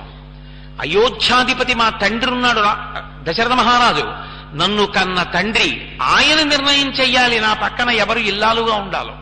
కాబట్టి ఈ వార్త దశరథ మహారాజు గారికి పంపించండి. పంపిస్తే దశరథ మహారాజు గారు బయలుదేరి వచ్చి ఈ పిల్ల నాకు ఇల్లాలుగా ఉండడానికి యోగ్యమే అని నిర్ణయం చేస్తే అప్పుడు ఆమెని స్వీకరిస్తాను. మరి ధనస్సు ఎందుకు ఎక్కువ పెట్టావు? నేను క్షత్రియుణ్ణి, నా గురువు ఆజ్ఞాపించాడు, చూడమన్నాడు, ఎక్కువ పెట్టమన్నాడు, ఎక్కువ పెట్టాను, అంతవరకే. పిల్లని స్వీకరించడం భార్యగా నా చిత్తం కాదు, మా తండ్రి చెప్పాలి, అది ఆయన ధర్మం. అందుకే అంత జాగ్రత్తగా నడిపారు మహర్షి, అంత గొప్పగా నడిచింది రామాయణం. కాబట్టి ఇప్పుడు 3 రోజులు రాత్రింబవళ్ళు వేగంగా వెళ్ళగలిగిన గుర్రాల మీద ప్రయాణం చేయగలిగినటువంటి సుశిక్షితులైన వ్యక్తులు వెడితే తప్ప అయోధ్యానగరాన్ని చేరలేరు. అంత దూరంలో ఉంది మిథిలానగరం. 3 రోజులు ప్రయాణం చేసి వాళ్ళు దశరథ మహారాజు గారి యొక్క అయోధ్యానగరానికి వెళ్ళారు. దశరథుడు సభ తీర్చి ఉన్నాడు. వెళ్ళారు, జరిగిన వృత్తాంతం అంతా చెప్పారు. జనకుడు మీకు నివేదించమన్నాడు, తొందరగా బయలుదేరి రమ్మన్నాడు. మీరు ఆ పిల్లని మీ కోడలుగా చేసుకోవలసింది అని దశరథ మహారాజు గారు కోరుకుంటున్నాడు అన్నారు. అది నిజంగా లోకానికి మార్గదర్శకమైంది రామాయణం అంటే అది కారణం. వెంటనే దశరథ మహారాజు తన పురోహితుల వంక మంత్రుల వంక చూశాడు. వశిష్ఠ మహర్షి మొదలైన వారి వంక చూసి ఒక మాట అన్నాడు. యది రోచతే వృత్తం జనకస్య మహాత్మనః అన్నాడు. మీకు జనకుని యొక్క ప్రవర్తన, జనకుని యొక్క నడవడి ఇష్టపడిందా అని అడిగాడు. ఆయనకి ఆ ఇంట్లో భక్తి, పూజ, వ్యవహారం అలవాటు. ఆ ఇంట్లో ఆయన కొడుక్కి పిల్లనిద్దామనుకున్నవాడు కనీసం బొట్టెట్టుకునైనా ఆయన ఇంటికి వెళ్ళాలి. బొట్టెట్టుకోకుండా పిల్లనిస్తానని వెళ్ళిన వాడి పిల్లని ఆయన ఎలా చేసుకుంటాడు? అసలు చేసుకోడు కదా. ఎంత అర్థరహితం. కాబట్టి యది రోచతే వృత్తం, అసలు జనకస్య మహాత్మనః, జనకుని యొక్క ప్రవర్తన ఎటువంటిది, ఆయన నడవడి ఎటువంటిది, మనకి ఆయనకి పొత్తుతుందా? రేపు వియ్యాలవారైన తర్వాత ప్రతి చిన్న విషయానికి ఏమిటి అలా ఉంటాడని ఈయన విసుక్కుని ఆయన విసుక్కుని, ఏమిటి ఆయన బొట్టు పంచాన ఆయన విసుక్కుని ఈయన విసుక్కుని, అదే ఇద్దరికీ సంస్కారమునందు ఒకటైన బుద్ధి ఉండాలి. కాబట్టి జనకుని యొక్క ప్రవర్తన మీకు నచ్చితే, నడవడి నచ్చితే మనం వెడదాం, ఏం చెప్పమంటారు అన్నాడు. తప్పకుండా వెడదాం అన్నారు పురోహితులు. అది పెళ్ళంటే. పెద్దలు నిర్ణయించినారుగాన అంటే ఎంతసేపు భూతద్దం పెట్టి పిల్లని చూడమని కాదు. భూతద్దం పెట్టి పిల్లని చూసావు ఉండిపోతుందా? ఆమె శరీరము కూడా వృద్ధాప్యమునందు ముడతలు పడిపోతుంది. నీ ఇంటి గౌరవం, ఆఖరికి నీ శరీరం పడిపోయిన తర్వాత తద్దినం పెట్టినప్పుడు కూడా కోడలే దీపం పెట్టాలి. దీపం పెడితే కానీ ముట్టదు. అసలు ఆ సంస్కారం ఉందా పిల్లకి? ఆ కుటుంబానికి ఆ మర్యాద ఉందా? అది లేనినాడు ఎలా చేసుకుంటావు కోడలుగా? అందుకని ఆ ప్రవర్తన అంగీకరించవచ్చా? తనది కాదు నిర్ణయం, పెద్దల్ని సంప్రదించాడు. అందుకే తన కుటుంబ గౌరవం తెలిసి ఉండి ఆ కుటుంబంలోకి అవతల పిల్ల రావచ్చా లేదా అని నిష్పక్షపాతంగా నిర్ణయం చెయ్యగలరన్న పెద్దలతోనే మాట్లాడాలి పెళ్లి విషయం. వద్దు అన్నారనుకోండి, వదిలిపెట్టాలి. తప్పకుండా పరిశీలించచ్చు అన్నారనుకోండి, పరిశీలించాలి. వెంటనే పురోహితులు అన్నారు, తప్పకుండా మహాత్ముడు జనకుడు, మనం వెడదాం అన్నారు. సరే అయితే బయలుదేరండి, ఇంకా ఆలస్యం ఎందుకు? మా భూత్కాలస్య పర్యయ, ఆలస్యం చెయ్యకూడదు, బయలుదేరండి అన్నాడు. తాను వృద్ధుడు, నేను వెనక వస్తాను. ముందు కోశాధిపతులందరూ కూడా తగినటువంటి కానుకలు తీసుకుని ముందు బయలుదేరాలి. ప్రభువు వెడుతున్నాడు అంటే పొంచి ఉంటారు శత్రువులు. నాకు రక్షణగా ఆశ్విక దళం, పదాతి దళం అంతా బయలుదేరాలి. నాకన్నా ముందు పురోహితులు వెళ్ళాలన్నాడు. అందరూ బయలుదేరారు. దశరథ మహారాజు గారు వెళ్ళాడు. మిథిలా నగరానికి వెళ్ళాడు. జనక మహారాజు ఎదురొచ్చాడు, స్వాగతం పలికాడు, తీసుకెళ్ళాడు, కూర్చోపెట్టాడు. కూర్చోపెట్టి, మా అమ్మాయిని మీకు ఇద్దాం, మీ అబ్బాయికి ఇద్దాం అనుకుంటున్నాం, మా అమ్మాయిని మీ కోడల్ని చేసుకోవలసింది అన్నాడు. దశరథ మహారాజు గారన్న మాట ఎంత గొప్పదో తెలుసా అండి. ఆయన అన్నాడు, దాత ఉంటే కదూ ప్రతిగ్రహీత, దాత లేనాడు ప్రతిగ్రహీత ఎక్కడున్నాడు అన్నాడు. వేదం యొక్క హృదయాన్ని చెప్పాడు. కన్యాదాత గొప్పవాడా, ఆడపిల్లని ఇంటికి తెచ్చుకుంటున్నవాడు, కోడలిగా తెచ్చుకుంటున్నవాడు గొప్పవాడా? ఆడపిల్లని ఇచ్చేవాడు లేని నాడు నువ్వెవరిని కోడలుగా తెచ్చుకుంటావు? ఆయన ఇస్తున్నాడు కాబట్టి నీకు కోడలు వస్తోంది. ఇచ్చేవాడు లేని నాడు పుచ్చుకునేవాడు ఎక్కడున్నాడయా? ఇచ్చేవాడివి నువ్వు, పుచ్చుకునేవాడిని నేను. ఎవరు తక్కువ, ఎవరు ఎక్కువ? కాబట్టి నేను వినయంగా ఉండద్దు, ఇచ్చేవాడివి నువ్వు. పెళ్లిలో కన్యాదాత గారిదే వేదిక, ఆయనదే అధికారం. అందుకే ఆడపిల్లని కన్యాదానం చేసేటప్పుడు చతుర్థి విభక్తి వెయ్యరు, ఇదం నమమా అంటూ ఇవ్వరు. కాబట్టి ఆడపిల్లకి పెళ్ళైపోయిన తర్వాత కూడా తండ్రికి ఆ పిల్ల మీద అధికారం ఉంటుంది. నా ఇంట ఉత్సవం జరుగుతోంది, పిల్లని పంపు అంటే నేను పంపను అనే అధికారం అల్లుడికి లేదు శాస్త్రీయంగా. ఎందుకని అంటే అగ్ని సాక్షిగా అలా ఒప్పుకునే పుచ్చుకున్నాడు. మగపిల్లవాడు ఉన్నాడనుకోండి, వాడి ప్రవర్తనకి ఒక్క తల్లిదండ్రులే తరిస్తారు, అత్తమామలు తరించారు. ఆడపిల్ల ప్రవర్తనకి ఉభయ వంశాలు తరిస్తాయి. అటు తల్లిదండ్రులు తరిస్తారు, ఇటు అత్తమామలు తరిస్తారు. రెండు వంశాల్ని తరింపచెయ్యగలిగినటువంటిది ఆడపిల్ల ఒక్కతే మాత్రమే. అటువంటి ఆడపిల్లని ఇస్తున్నవాడు చిన్నబుచ్చుకుని చేతులు కట్టుకుని తల వంచుకుని నిలబడవలసిన అవసరం ఉన్నదని వేదం చెప్పలేదు. తలెత్తుకుని పరమ ధైర్యంగా సంతోషంగా తిరగాలి. వేదిక ఆయనది అని చెప్పింది. ఆయన అనుమతితోటే పెళ్లి కొడుకు యొక్క తండ్రి ఏది చేసినా. మీరు అందుకే చూడండి, ఆడపిల్ల తండ్రి కన్యాదాన సమయంలో వేదిక దగ్గర కూర్చున్నంతగా మగపిల్లవాడి తండ్రికి వేదిక మీద పని ఉండదు. స్నాతకం అయిపోతే అయిపోయిందంతే.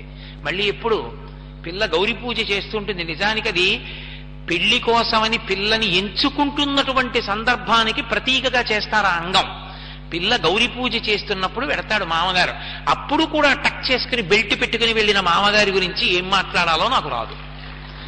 వైదికంగా ఓ పంచె కట్టుకుని ఓ ఉత్తరీయం వేసుకుని వెళ్ళాలి గౌరీ పూజ దగ్గరికి. ఇంటికి శ్రీ మహాలక్ష్మిని తీసుకొచ్చుకుంటున్నావు, కోడల్ని తీసుకొస్తున్నావు. అక్కడ అడుగుతారు ప్రవర చెప్పి, ఏమయ్యా ఈమెని నీ కోడలిగా స్వీకరిస్తున్నావా అని అడుగుతారు. అది పెద్దరికం. అందుకే మామగారు ఆ పిల్ల యొక్క ఆనందానికి జవాబుదారి. ఆ పిల్ల ఇంటికి వచ్చింది అంటే ఆ పిల్ల కంట నీటి బొట్టు పడకుండా చూసుకోవలసిన వాడు మామగారే. అంత గుండెల్లో పెట్టుకు చూసుకోవాలి. అందుకే మామగారు వెళ్ళిపోతే ఆ పిల్లకి మళ్ళీ ఆ స్థానాన్ని భర్తీ చెయ్యగలిగినటువంటి వాడు లేడు లోకంలో. అంత సంతోషంగా నిలబెడతాడు. ఆఖరికి ఆమె భర్త ఆమె మీద చీకాకు పడినా, ఏమిరా పిల్లని ఏడిపిస్తున్నావు అని ఇలా వేలు చూపించగలిగిన వాడు మామగారు ఒక్కడే. అందుకే కన్యాదానం చేసిన తర్వాత కన్న తండ్రిని కూడా దాటి సుఖపెట్టే స్థానంలో నిలబడతాడు మామగారు. మామగారి యొక్క స్థానంలో నిలబడడం అంటే లోకంలో అంత పెద్ద విషయం, అంత పరిణతి, అంత పెద్ద పదవి, అంత గొప్పది. అంత గొప్ప మాట అన్నాడు దశరథ మహారాజు. సరే కూర్చున్నారు. కూర్చున్న తరువాత ఎవరి వంశం ఎటువంటిది, ఇరువంశములు తెలియాలి. తెలిస్తే కదూ వివాహం చేయడం. పెళ్లి మాటలు మాట్లాడుకోవడం అన్న మాటకు అర్థం ఏమిటంటే, అర్థరహితంగా పెళ్లి మాటలు మాట్లాడుకోవడం అంటే వాళ్ళకి ఐశ్వర్యం ఎంతుంది, వీళ్ళకి ఐశ్వర్యం ఎంతుంది, పెళ్లిలో అంగాలు ఎన్ని ఉన్నాయి, ప్యాంట్లు ఎన్ని ఎడతారు, చొక్కాలు ఎన్ని ఎడతారు, చీరలు ఎన్ని ఎడతారు, నీ బతుకంతా వెళ్ళిపోతుందా వాటితో? ఎందుకు వచ్చిన అల్లరది? పెట్టేవి పెట్టకుండా ఉంటారా? ఎలాగో పెడతారు. అవి లేకపోతే బట్టలు ఇప్పుడు తిరుగుతావా? ఏ బట్టలే కొనుక్కోలేవా? నీ కొడుక్కి ఓ పంచల చాపు, ఓ ప్యాంటు చొక్కాయే కొనలేవా పెళ్లికి? ఎందుకంత ప్రతి చిన్న విషయానికి అడుక్కు తినడం? ప్రతిదానికి గుడుగు ఎలా ఉండాలో కూడా అడగడం, బిందెలు ఎలా ఉండాలో అడగడం. ఎందుకంత భిక్షాటన? గంభీరంగా ఒక మామగారిగా నిలబడలేవు, పరమ సంతోషంగా బియ్యం అందలేరు. అసలు పెళ్ళి అనేటప్పటికీ భోజనం మానేసేది ఎవరంటే వియ్యపురాలి. అమ్మో, అది లేకపోతే వియ్యపురాలు ఎందుకు అవుతుంది? పెళ్ళి అంటే ఎంత బాగా చేయండి, కోపం వస్తేనే వియ్యపురాలు. అది చక్రవర్తి పదం అనుకుంటారు తప్ప, అయ్యో అత్తగారిని అవుతున్నాను, కోడలు వస్తోంది, నేను ఎంత పరిణతితో ఉండాలి, ఎంత పెద్దరికంతో ఉండాలి, ఎంత మర్యాదతో శాస్త్రం మాట్లాడింది, అసలు అవగాహన ఇది. అందుకే అన్నారు, అసలు మనుష్యత్వం ప్రపంచంలో బ్రతికుండాలంటే రామాయణం వింటూ ఉండాలన్నారు. రామాయణం ఎంతకాలం చెప్పబడుతుందో, రామాయణం ఎంతకాలం వింటారో అంతకాలము నరత్వము బ్రతుకుతుంది అన్నారు. కారణం శ్రీరామాయణమునందు సమస్త రహస్యములు నిక్షేపించుటయే. కాబట్టి ఇప్పుడు వాళ్ళిద్దరూ ఇచ్చి పుచ్చుకోవచ్చా అన్న విషయంలో కానుకల విషయం కాదు. ఇరు వంశములు ఎటువంటివి, ఇరు వంశములలో ఉన్న పెద్దలు ఎటువంటి వారు? కనీసంలో కనీసం 6 తరాలు చెప్పగలరా వియ్యంకుడు? మీ తండ్రి గారు, తాతగారు, ముత్తాతగారు, ఆ పైన ఇంకో 2 పేర్లు చెప్పండి ఏం చేసేవారో అని అడిగారు అనుకోండి. మా ముత్తాతగారి విషయం నేను ఒకసారి కనుక్కుంటాను ఉండండి అని వెంటనే సెల్ అట్టుకున్నాడు అనుకోండి, ఓ నమస్కారం పెట్టచ్చు. ముత్తాతగారే తెలియనివాడు, ప్రవరే చెప్పలేనివాడు, వాడి ఇంకా అసలు తన బిడ్డల తన పితృదేవతల విషయంలో గౌరవం లేనివాడు ఇంకా ఏ విధంగా లోకంలో మర్యాద నిలబెట్టుకోగలడు? మహానుభావుడు, ఇంటి పురోహితుడంటే అది. రామచంద్రమూర్తికి పేరు పెట్టి యుగాలు మారిపోయిన లోకాన్ని ఉద్ధరించడానికి పౌరోహిత్యం ఒప్పుకున్నవాడు వశిష్ఠ మహర్షి. ఆయన కర్మ కాలిపోయా. ఆ వంశంలో పుట్టిన మహాపురుషుల యొక్క పేర్లు అటువంటివి. అంత గొప్పవాళ్ళు. కూర్చోబెట్టారు. జనక మహారాజు గారి పక్షాన్న శతానందుడు. శతానందుడు అంటే సామాన్యుడు కాడు, గౌతమ మహర్షి అహల్య యొక్క సంతానం. శతానందుడు అటువైపు కూర్చున్నాడు, విశ్వామిత్ర వశిష్ఠ మహర్షులు ఇటువైపు కూర్చున్నారు. కూర్చుని వాళ్ళందరూ చెప్తున్నారు, ఇరువంశములు సరిపోతాయా, ఈ 2 పిల్లలకి పెళ్లి చెయ్యొచ్చా, దశరథుడు జనకుడు వియ్యం అందచ్చా, అది అక్కడ నిర్ణయించవలసింది. అసలు దశరథ మహారాజు గారి వంశం ఏమిటి? దశరథ మహారాజు గారి వంశంలో పుట్టిన వాళ్ళు ఎవరు? దశరథుడు చెప్పుకోవడం కాదు. దశరథుడు చెప్పుకుంటే 10 మందిలో కొన్ని చెప్పచ్చు, చెప్పకపోవచ్చు. ఇంటి పురోహితుడు చెప్పాలి. పురోహితుడంటే పురము యొక్క హితమును కోరువాడు, అవతల పక్షాన్ని కూడా సంతోషంగా ఉండాలి, నిష్పక్షపాతంగా చెప్పగలిగిన వాడై ఉండాలి. అందుకని వశిష్ఠ మహర్షి చెప్పడం ప్రారంభం చేశారు. అవ్యక్తమైనటువంటి స్వరూపమునందు పరబ్రహ్మం ఉండేది. అవ్యక్తమైన స్వరూపము నుండి పరబ్రహ్మము వ్యక్తమై చతుర్ముఖ బ్రహ్మగారు వచ్చారు. చతుర్ముఖ బ్రహ్మగారి యొక్క కొడుకు మరీచి, మరీచి యొక్క కుమారుడు కశ్యపుడు, ఆ కశ్యపుని యొక్క కుమారుడు సూర్యనారాయణమూర్తి, సూర్య భగవానుడు. ఆ సూర్యనారాయణమూర్తి యొక్క కొడుకు మనువు, ఆ మనువు యొక్క కొడుకు ఇక్ష్వాకు. ఆ ఇక్ష్వాకువే మొట్టమొదట అయోధ్యానగరాన్ని రాజధాని చేసుకుని పరిపాలన చేయడం ప్రారంభం చేశాడు. అక్కడ ప్రారంభమైంది వంశం అన్నాడు. అని ఆ ఇక్ష్వాకు యొక్క కొడుకు కుక్షి, ఆ కుక్షి యొక్క కుమారుడు వికుక్షి, ఆ వికుక్షి యొక్క కుమారుడు బాణుడు, బాణుని యొక్క కుమారుడు అనరణ్యుడు, ఆ అనరణ్యుని యొక్క కుమారుడు పృథువు, ఆ పృథువు యొక్క కుమారుడు త్రిశంకువు, ఆ త్రిశంకువు యొక్క కుమారుడు దుందుమారుడు, దుందుమారుని యొక్క కుమారుడు మాంధాత, మాంధాత యొక్క కుమారుడు సుసంధి, ఆ సుసంధి యొక్క కుమారుడు ధ్రువసంధి, ప్రసేనజిత్ అని ఇద్దరు కుమారులు.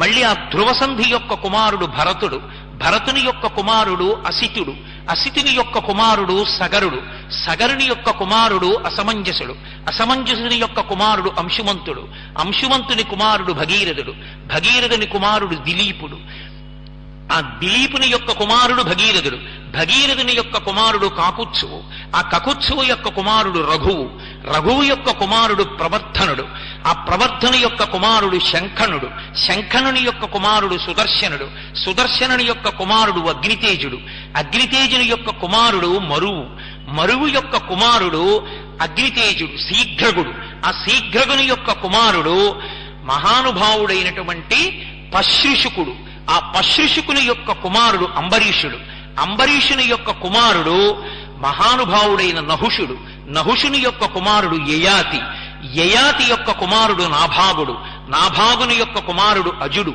అజుని యొక్క కుమారుడు దశరథుడు, ఆ దశరథుని కుమారులే రామలక్ష్మణుడు. ఇంత వంశాన్ని చెప్పాడు వశిష్ఠుడు బాలకాండలో. ఇంత వంశం చెప్పి ఇంకా నేను సమయం సరిపోదని విడిచిపెట్టేస్తున్నాను. ఇందులో ఒక్కొక్క మహారాజు యొక్క గొప్పతనాన్ని చెప్పాడు. చెప్పి ఒక్కొక్కరు ఎంత గొప్పవాళ్ళో, ఎన్నెన్ని గొప్ప పనులు చేశారో అటువంటి వంశం. అటువంటి వంశంలో దశరథ మహారాజు గారి యొక్క కుమారుడు రామలక్ష్మణులు. వీళ్ళిద్దరికే విశ్వామిత్రుడు ఇక్కడికి యజ్ఞం చూడడం కోసం తీసుకొచ్చాడు. అందులో రామచంద్రమూర్తికే మీ అమ్మాయిని సీతమ్మనివ్వాలని నిర్ణయం చేస్తున్నాం, ఉభయ వంశాలు సరిపోతాయి, మా వైపు నుంచి ఇది చరిత్ర అన్నాడు. శతానందుడు జనక మహారాజు గారి యొక్క వంశాన్ని చెప్పడం ప్రారంభించాడు. మిమి, ఆ మిమి యొక్క కుమారుడు, ఆ నిమి యొక్క కుమారుడు ఆ మిథిలా నగరాన్నంతటినీ నిర్మాణం చేసినటువంటి మిథి అనబడేటటువంటి చక్రవర్తి. ఆ మిథి యొక్క కుమారుడు ఈ ఉపరివసువు, ఆ వసువు యొక్క కుమారుడు సుకేతువు, సుకేతుని యొక్క కుమారుడు నందివర్ధనుడు, నందివర్ధనుడి యొక్క కుమారుడు బృహద్రథుడు, బృహద్రథుని యొక్క కుమారుడు దేవరాతుడు. అలా వంశాన్ని తీసుకొచ్చి ఆఖరికి మహానుభావుడైనటువంటి ఆ మహారోముడు, మహారోముని కుమారుడు స్వర్ణరోముడు, స్వర్ణరోముని కుమారుడు హ్రస్వరోముడు, హ్రస్వరోముని కుమారుడు జనకుడు, ఆ జనకుని యొక్క తమ్ముడు కుశధ్వజుడు, ఆ జనకుడు కుశధ్వజుడు, జనకుని యొక్క కుమార్తె సీత, ఆయన యొక్క వేరొక కుమార్తె మాండవి, ఆ లక్ష్మణుని యొక్క ఇల్లాలు. అలాగే అవతల పక్కన ఆయన యొక్క తమ్ముడైనటువంటి కుశధ్వజుని యొక్క కుమారులు మాండవి, శృతకీర్తి అని నిర్ణయం చేస్తే అప్పుడు వశిష్ఠ మహర్షి ఒక ప్రతిపాదన చేశారు. జనక మహారాజు గారి యొక్క కుమారులైనటువంటి ఈ జనక మహారాజు గారి యొక్క కుమార్తెలైనటువంటి వాళ్ళు ఇద్దరినీ కూడా దశరథ మహారాజు గారి యొక్క కుమారులైనటువంటి రామలక్ష్మణులకిచ్చి వివాహం చేద్దామని. అక్కడికి నిశ్చయమైనటువంటి వివాహం కేవలం రామలక్ష్మణులదే. అప్పుడు విశ్వామిత్రుడు జోక్యం చేసుకుని ఆయన అన్నాడు, భరతస్య కుమారస్య శత్రుఘ్నస్య చ ధీమతః వరయామస్సుతే రాజన్ తయోరర్థే మహాత్మనోహో అన్నాడు. మహానుభావ, నీకు తమ్ముడు కుశధ్వజుడున్నాడు, సాంకాస్యం అనేటటువంటి నగరాన్ని పరిపాలిస్తున్నాడు. పరమ సంతోషంతో జనక మహారాజు గారు కబురు చేశాడు. కబురు చేస్తే ఆ కుశధ్వజుడు కూడా గబగబా బయలుదేరి వచ్చాడు. అది అన్నదమ్ముల ప్రేమ అంటే. ఆ కుశధ్వజునికి ఇద్దరు కుమార్తెలున్నారు, మాండవి, శృతకీర్తి. మాండవి, శృతకీర్తుల్ని భరత శత్రుఘ్నులకిద్దాం. జనక మహారాజు గారి యొక్క కుమార్తెలైన సీత ఊర్మిళ వాళ్ళిద్దరినీ రామలక్ష్మణులకిద్దాం, కాబట్టి నీ తమ్ముడి కుమార్తెల్ని కూడా దశరథ మహారాజు గారి యొక్క మిగిలిన ఇద్దరు కుమారులకు ఇవ్వవలసింది అని అపేక్షించాడు. తప్పకుండా ఇచ్చి అలాగే వివాహం చేద్దామన్నారు. ఎప్పుడు వివాహం చేయాలి? ఉండవలసినటువంటి మహాపురుషులందరూ అక్కడే ఉన్నారు. వశిష్ఠో వామదేవశ్చ జాబాలి రథకాశ్యప కాత్యాయన సుయజ్ఞశ్చ గౌతమో విజయస్తథా విశ్వామిత్రుడు శతానందుడు ఇంతమంది మహర్షులు ఉన్నారు. వాళ్ళందరూ చూసి ముహూర్త నిర్ణయం చేశారు. సంతానకారకమైనటువంటి ఉత్తరా నక్షత్రం ప్రకాశిస్తుండగా ఈ సీతారామ కళ్యాణం జరగాలి అని నిర్ణయం చేశారు. రానే వచ్చింది. అబ్బో మహర్షి ఆ మంగళద్రవ్యాల్ని వర్ణిస్తారు. ఆ పేలాలు, ఆ యజ్ఞకుండం, అక్కడ ఉన్నటువంటి అక్షతలు, ఆవు పాలు, ఆవు పెరుగు, ఆవు నెయ్యి, దర్భలు, ఇవి కనపడితే చాలు ప్రదక్షిణం చేసి వెళ్ళాలి. అంత పరమ పవిత్రమైనటువంటి పదార్థములతో అగ్నిగుండంలో హోమం చేస్తున్నాడు వశిష్ఠుడు. సరే, ఆ ముహూర్త సమయం ఆసన్నమైంది. సీతమ్మ తల్లిని ఊర్మిళని తీసుకుని జనక మహారాజు గారు వచ్చాడు. మాండవిని శృతకీర్తిని చూసుకుని కుశధ్వజుడు వచ్చాడు. ఆ జనక మహారాజు గారు సీతమ్మ తల్లి యొక్క చెయ్యి పట్టుకుని రామచంద్రమూర్తి దగ్గరికి వచ్చారు.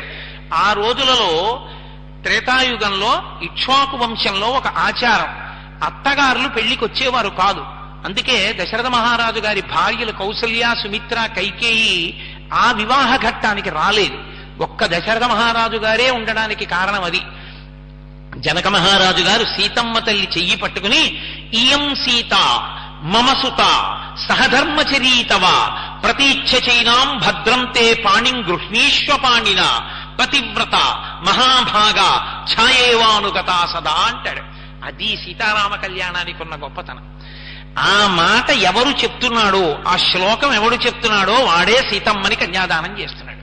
మీరు చూడండి, ఇయం సీత, ఈమె సీత, మమ సుత, నా కూతురు, సహధర్మచరీతవా, నీకు సహధర్మచారిణి అవుతోంది, ప్రతీచ్ఛచైనాం భద్రంతే పాణిం గృహ్ణీష్వ పాణిన, ఓ రామ నీ చేతిని దాపి అరచేతితో బాగా రాసి పట్టుకుని ఆ పాణిగ్రహణం చేయి. ఎందుకంటే ఆడపిల్లని పాణిగ్రహణం చేసినప్పుడు అరిచెయ్యికి బాగా తగలకపోతే మగపిల్లలు పుట్టరు. వేళ్ళు కొసలు మాత్రమే తగిలితే ఆడపిల్లలు పుడతారు. పాణిగ్రహణంలో చేతులు పూర్ణంగా సరిగా తగలకపోతే సంతానం కలగరు. పాణిగ్రహణ సమయమునందు మంత్రం చెప్పేటప్పుడు అంత జాగ్రత్తగా చేతితో రాసి పట్టుకోవాలి. అందుకే మగపిల్లవాడి చెయ్యి కింద పెట్టించి ఆడపిల్ల చెయ్యి పైన పెట్టిస్తుంటారు, లేదా ఆడపిల్ల చెయ్యి కింద పెట్టిన మగపిల్లవాడు అరచేతితో రుద్ది పట్టుకోవాలి. అలా పట్టుకుంటే కన్యాదానం చేయడానికి ఆడపిల్ల, స్నాతకం చేయడానికి మగపిల్లవాడు ఇద్దరూ పుడతారు. నేను అబద్ధం చెప్పానని మీరు అనుకుంటే రేమళ్ల సూర్యప్రకాశ్ శాస్త్రి గారి వంటి మహావిద్వాంసులు వివాహ క్రతువుకి చేసిన వ్యాఖ్యానాలు చదవండి. పాణిగ్రహణం అంత గొప్పది, సంతానకారకం. అంతేకాని ప్రతిదాన్ని వీడియో కోసం చేసి ఆ తర్వాత కనపడ్డ ప్రతివాడికి వెళ్లి దండాలు పెట్టి అయ్యా మాకు సంతానం కలగాలని ఆశీర్వచనం చేయండి దేవాలయాల చుట్టూ తిరగవలసిన అగత్యం తెచ్చుకోకూడదు. గుడికి పిల్లలతో వెళ్లాలని కోరుకోవాలి తప్ప పిల్లల కోసం పరిగెత్తే స్థితి తెచ్చుకోకూడదు. పాణిగ్రహణం అంత గొప్పది. కాబట్టి ఒక్కొక్క చోట ఒక్కొక్కటి సుముహూర్తం. మనకి దేశాచారం ఒకరి కన్నులలోకి ఒకరు చూసుకోవడం. అందుకే తెరడ్డు పెడతారు. తెర అడ్డు పెట్టడానికి కారణం ఆ సుముహూర్తం వచ్చే పర్యంతము ఒకరి కన్నులలోకి ఒకరు చూసుకోకూడదు. అలా చూసుకున్నారనుకోండి అది సుముహూర్తం కాదు. కాబట్టి ఐశ్వర్య సమృద్ధి, యజ్ఞ సమృద్ధి, సంతాన సమృద్ధి కలగవు. వేదిక మీదకి గౌరి తపస్సు చేసినటువంటి పిల్లని బుట్టలో తీసుకొచ్చి కూర్చోపెట్టిన దగ్గర నుండి అంతకు ముందే వరుడు కూర్చుని ఉంటాడు. వరుడు వధువు ఇద్దరూ మధ్యలో చూసుకోకుండానే అడ్డు పెడతారు తెరని.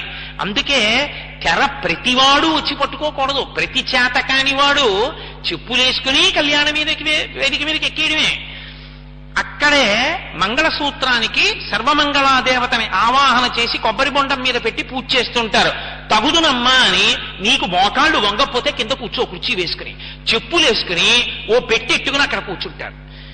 ఇక అమ్మ నాయనో, ఈ రోజుల్లో కర్ణుడు సహజ కవచ కుండలాలతో పుట్టినట్టు ప్రతివాడికి సెల్లే. ఆ పెళ్లి చూడడానికి ఎందుకు ఎడతాడో ఎవరికీ తెలియదు.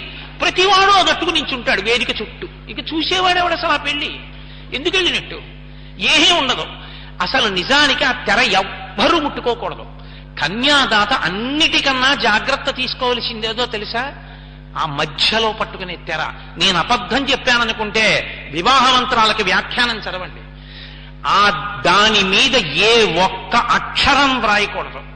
కొబ్బరి బొండాలకి ముళ్ళు గుచ్చడం, నురగలు కొట్టుకుంటూ ఉండడం, పిచ్చి పిచ్చి కాగితపు ముద్దలన్నీ తీసుకొచ్చి తల మీద పోసుకోవడం ఎంత అమంగళకరమైన విషయం అది.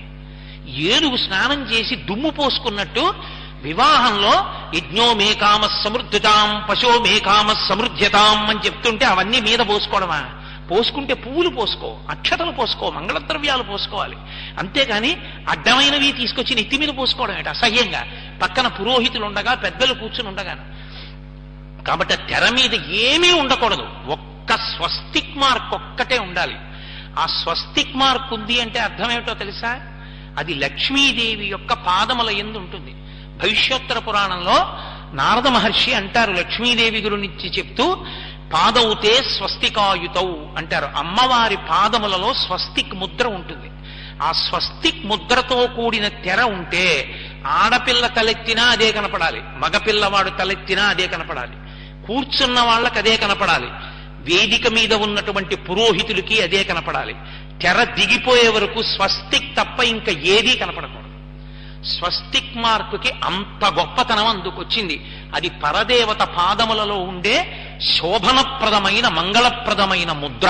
అంతేకాని అడ్డమైన కవిత్వాలు తీసుకొచ్చి ఆ తెర మీద రాయడం, ప్రతి పనికి మాలిన వాడు వచ్చి తెర పట్టుకోవడం, కాసేపు దింపేస్తుండడం, కాసేపు ఎత్తుతుండడం, అందుకు కాదు ఆ తెర.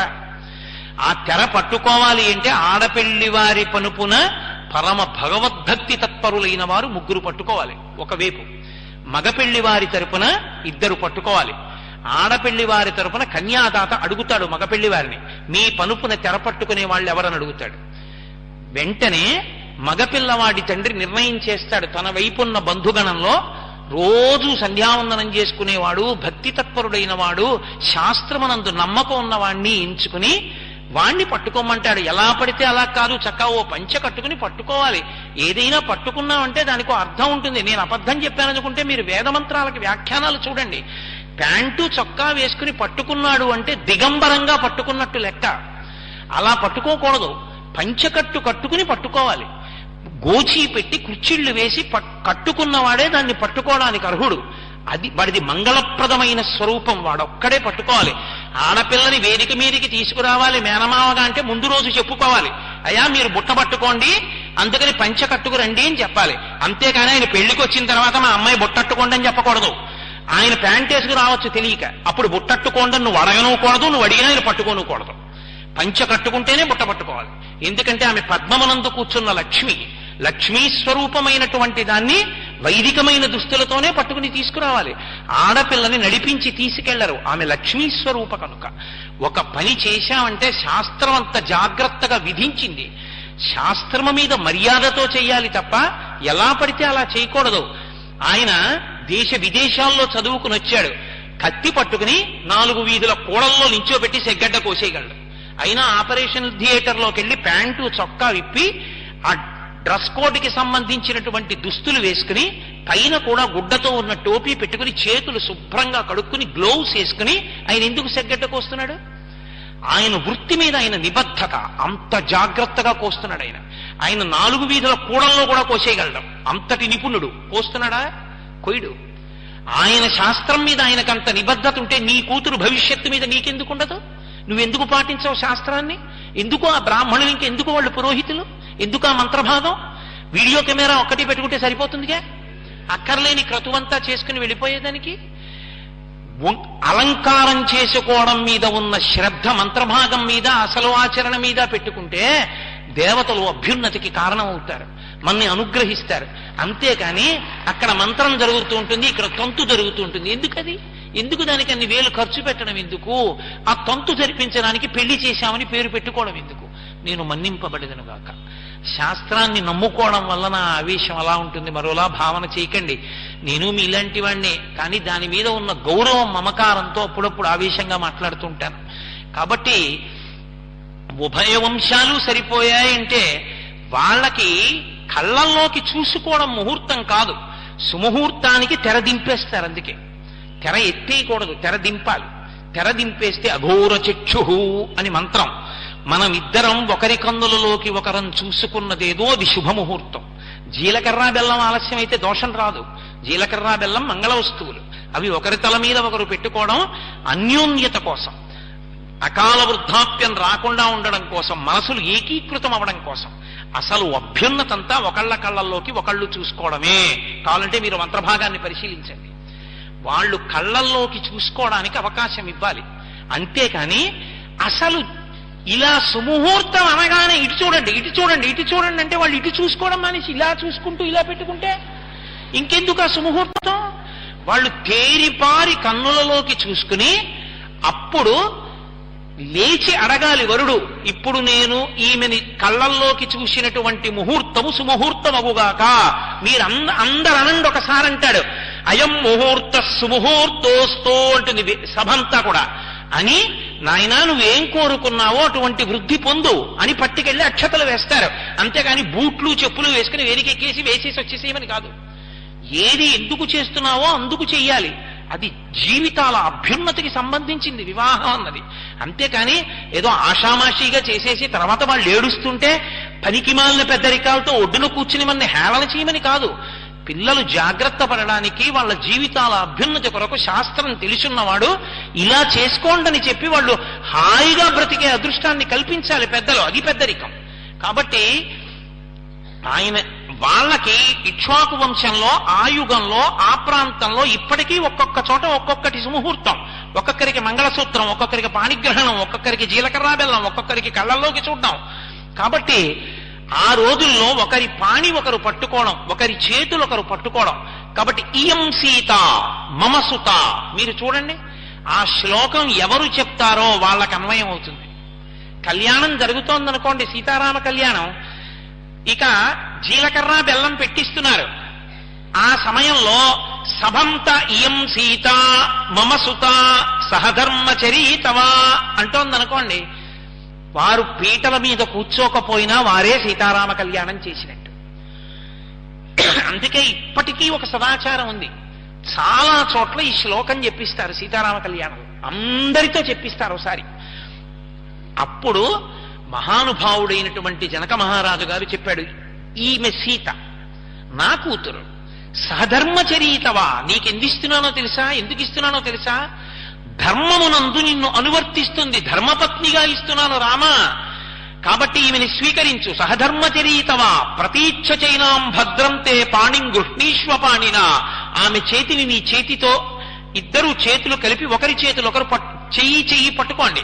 పాణిం గృహ్ణీష్వ పాణినా పతివ్రత మహాభాగా ఛాయావానుగత సదా. ఆమె మహాపతివ్రత. నీ కష్టం ఆమె కష్టం, నీ సుఖం ఆమె సుఖం తప్ప నువ్వు ఎలా ఉన్నా తన సుఖం ఆమె చూసుకోదు రామా. ఆమెకి జీవితంలో సుఖం అంటే ఏమిటో తెలుసా? నువ్వు సంతోషంగా ఉండడం. నువ్వు సంతోషంగా లేకపోయినా తను సంతోషంగా ఉండడం ఆమెకి సుఖం కాదు.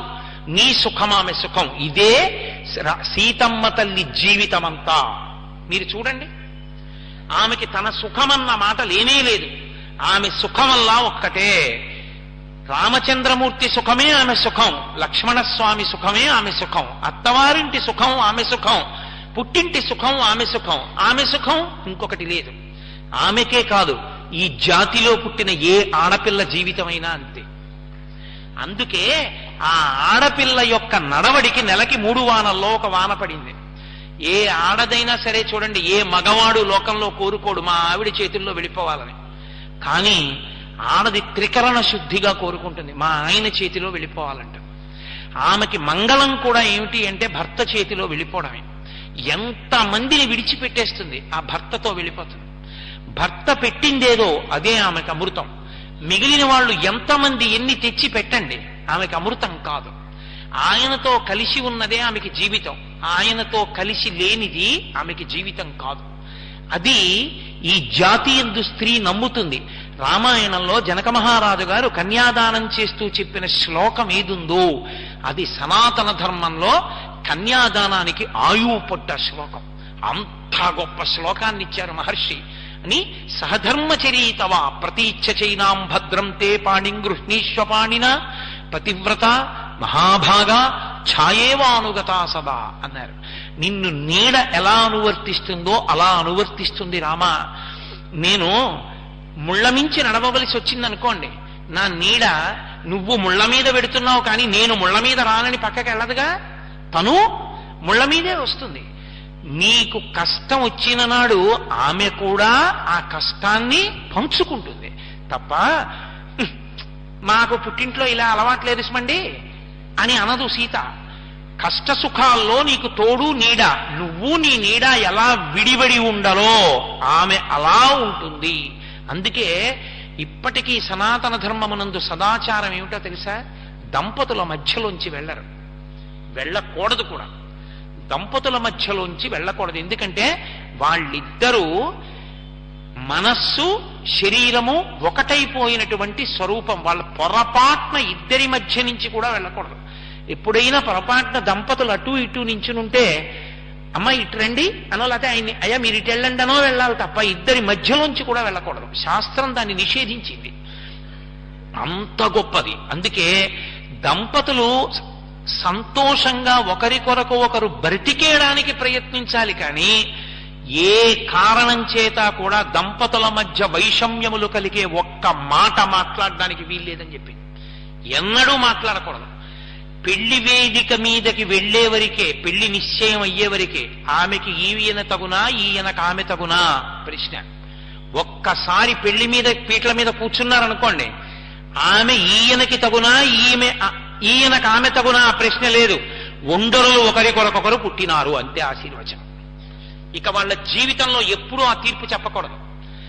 ఆయన ఎంత గొప్పవాడేవనివ్వండి, ఆమె ఎంత అమాయకురాలవనివ్వండి, అదృష్టం అమ్మా నువ్వు చేసుకున్న పుణ్యం అటువంటి ఆయన దొరికాడు, ఆయన చేసుకున్న పుణ్యం నువ్వు దొరికావనాలి తప్ప ఏం అదృష్టవంతురాలివి అలాంటి భర్త పొందావు అనకూడదు. అంటే నీ అదృష్టం కలిసి వచ్చి భర్త అయ్యాడు తప్ప అందులో నీ అర్హత లేదన్నమాట. అందుకే మీరు పెద్దల మాటలు చూడండి. తగునీ చక్రి విదర్భరాజతకు తథ్యంబు వైదర్భయం తగునీ చెక్కెకి ఇంత మంచి తగునే దాంపత్యం ఈ ఇద్దరిం తగులం కట్టిన బ్రహ్మ నిర్పరిగదా దర్పాహ తారాతి మగడవుగా ఉట చక్రీ సుతతికిన్ మా పుణ్య మూలంబునం అంటారు పోతన గారు భాగవతంలో. అలాగే శివానంద లహరిలో శంకర భగవత్పాదులు శివాభ్యామస్తోకత్రిభవన శివాభ్యాం మృది పునర్భవాభ్యాం అంటూ వాళ్ళిద్దరినీ కూడా ఒకరికొకరు ఒకరి తపస్సులకు ఒకరు ఫలమై ఉన్నారు అంటారు. అంత గొప్పగా మాట్లాడతారు తప్ప ఒకరికన్నా ఒకరు తక్కువ ఒకరికన్నా ఒకరు ఎక్కువ అన్న మాటలు ఏమీ లేదు దాంపత్యంలో. అసలు దాంపత్యానికి ఉన్న గొప్పతనాన్నంతటినీ మహర్షి ఆ శ్లోకంలో పెట్టారు. ఇయం సీత మమ సుత సహధర్మచరీతవా ప్రతీచ్ఛ చైనాం భద్రం తే పాణిం గృహ్ణీష్వ పాణిన పతివ్రత మహాభాగా ఛాయేవానుగత సదా. ఆమె నిన్ను నీడలా అనువర్తిస్తుంది రామా, స్వీకరించు.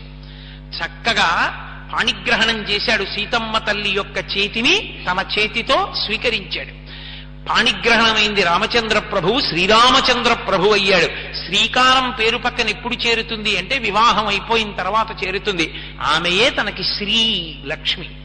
కాబట్టి అందుకే వివాహ క్రతువునందు ఒక విషయం చెప్తారు. కొత్తగా పెళ్ళైనటువంటి ఆడపిల్లని కోడల్ని ఎట్టి పరిస్థితులలో నడిపించి ఇంటికి తీసుకెళ్ళకూడదు అని. తన ఇంటికి తీసుకెళ్లేటప్పుడు వాహనం మీద తీసుకెళ్ళమని. ఆమె లక్ష్మి. కోడల్ని మొట్టమొదటిసారి మామగారు తన ఇంటికి తీసుకెళ్లినప్పుడు వాహనంలో తీసుకెళ్ళాలి. అసలు ఇంకా గొప్ప మర్యాద ఏమిటో తెలుసా? లక్ష్మీదేవి వెళ్ళినట్టు తన స్వస్థానానికి. ఆ సమయంలో నిజంగా వాళ్ళు ఐశ్వర్యం లేని వాళ్ళైతే కారున్న వాళ్ళు పేదవాళ్ల పెళ్లి జరిగినప్పుడు పెళ్లి కూతురు అత్తవారింటికి వెళ్ళడానికి తన కారు ఇస్తే లక్ష్మీదేవిని స్వయంగా తన కారులో కూర్చోబెట్టి పంపినట్టు. అంతకన్నా మహద్భాగ్యం ఐశ్వర్యం ఉన్నందుకు ఇంకొకటి లేదు. కాబట్టి శాస్త్రం అంటే శాస్త్రమే అంత గొప్పది. లక్ష్మీదేవికి వాహనం చేయించడం ఎంతో, తన కారులో పెళ్లి కూతుర్ని కాపరానికి పంపించడం కూడా అంతే. కనుక ఆ తరువాత మహానుభావుడు ఆ ఊర్మిళాదేవిని పిలిచి లక్ష్మణాగచ్చ భద్రంతే ఊర్మిళాదుజ్జతామయ, ఓ లక్ష్మణ రా, వచ్చి గబగబా వేళమించిపోకూడదు, సుముహూర్తం దాటిపోకూడదు, స్వీకరించి ఊర్మిళని అన్నాడు. ఆ ఊర్మిళని లక్ష్మణస్వామి పాణిగ్రహణం చేశారు. అలాగే మాండవిని భరతుడు పాణిగ్రహణం చేశాడు. అలాగే శత్రుఘ్నుణ్ణి పిలిచి ఓ శత్రుఘ్న, ఇదిగో శృతకీర్తి యొక్క పాణిని గ్రహించన్నాడు. శృతకీర్తి యొక్క పాణిని మహాత్ముడైనటువంటి శత్రుఘ్నుడు గ్రహించాడు. ఆ విధంగా రామలక్ష్మణ భరత శత్రుఘ్నుల యొక్క నలుగురి వివాహాలు పూర్తయ్యాయి. సీతారామ కళ్యాణ ఘట్టం అక్కడితో పూర్తయింది. ఇప్పుడు ఏమైనట్టు సీతారామ కళ్యాణం అయితే? ప్రతి నరుడు అసలు కళ్యాణం అంటే ఏమిటో, వివాహం అంటే ఏమిటో, వివాహం అంటే ఎలా ప్రవర్తించాలో, ఎంత అందంగా ప్రవర్తించాలో, ఎంత బాగా కలిసిపోవాలో నేర్చుకుంటాడు. వశిష్ఠుడు దశరథ మహారాజు గారితో పనుపున పౌరోహిత్యం చేస్తూ బయట నిలబడి దశరథుడు ఎదురు చూస్తున్నాడు. స్నాతకం పూర్తయింది, మీరు వేళ దాటిపోకుండా వస్తారా అంటాడు. అంటే జనక మహారాజు గారు అంటాడు, మీరు మేము అని రెండు లేవు, ఉన్నదొక్కటే.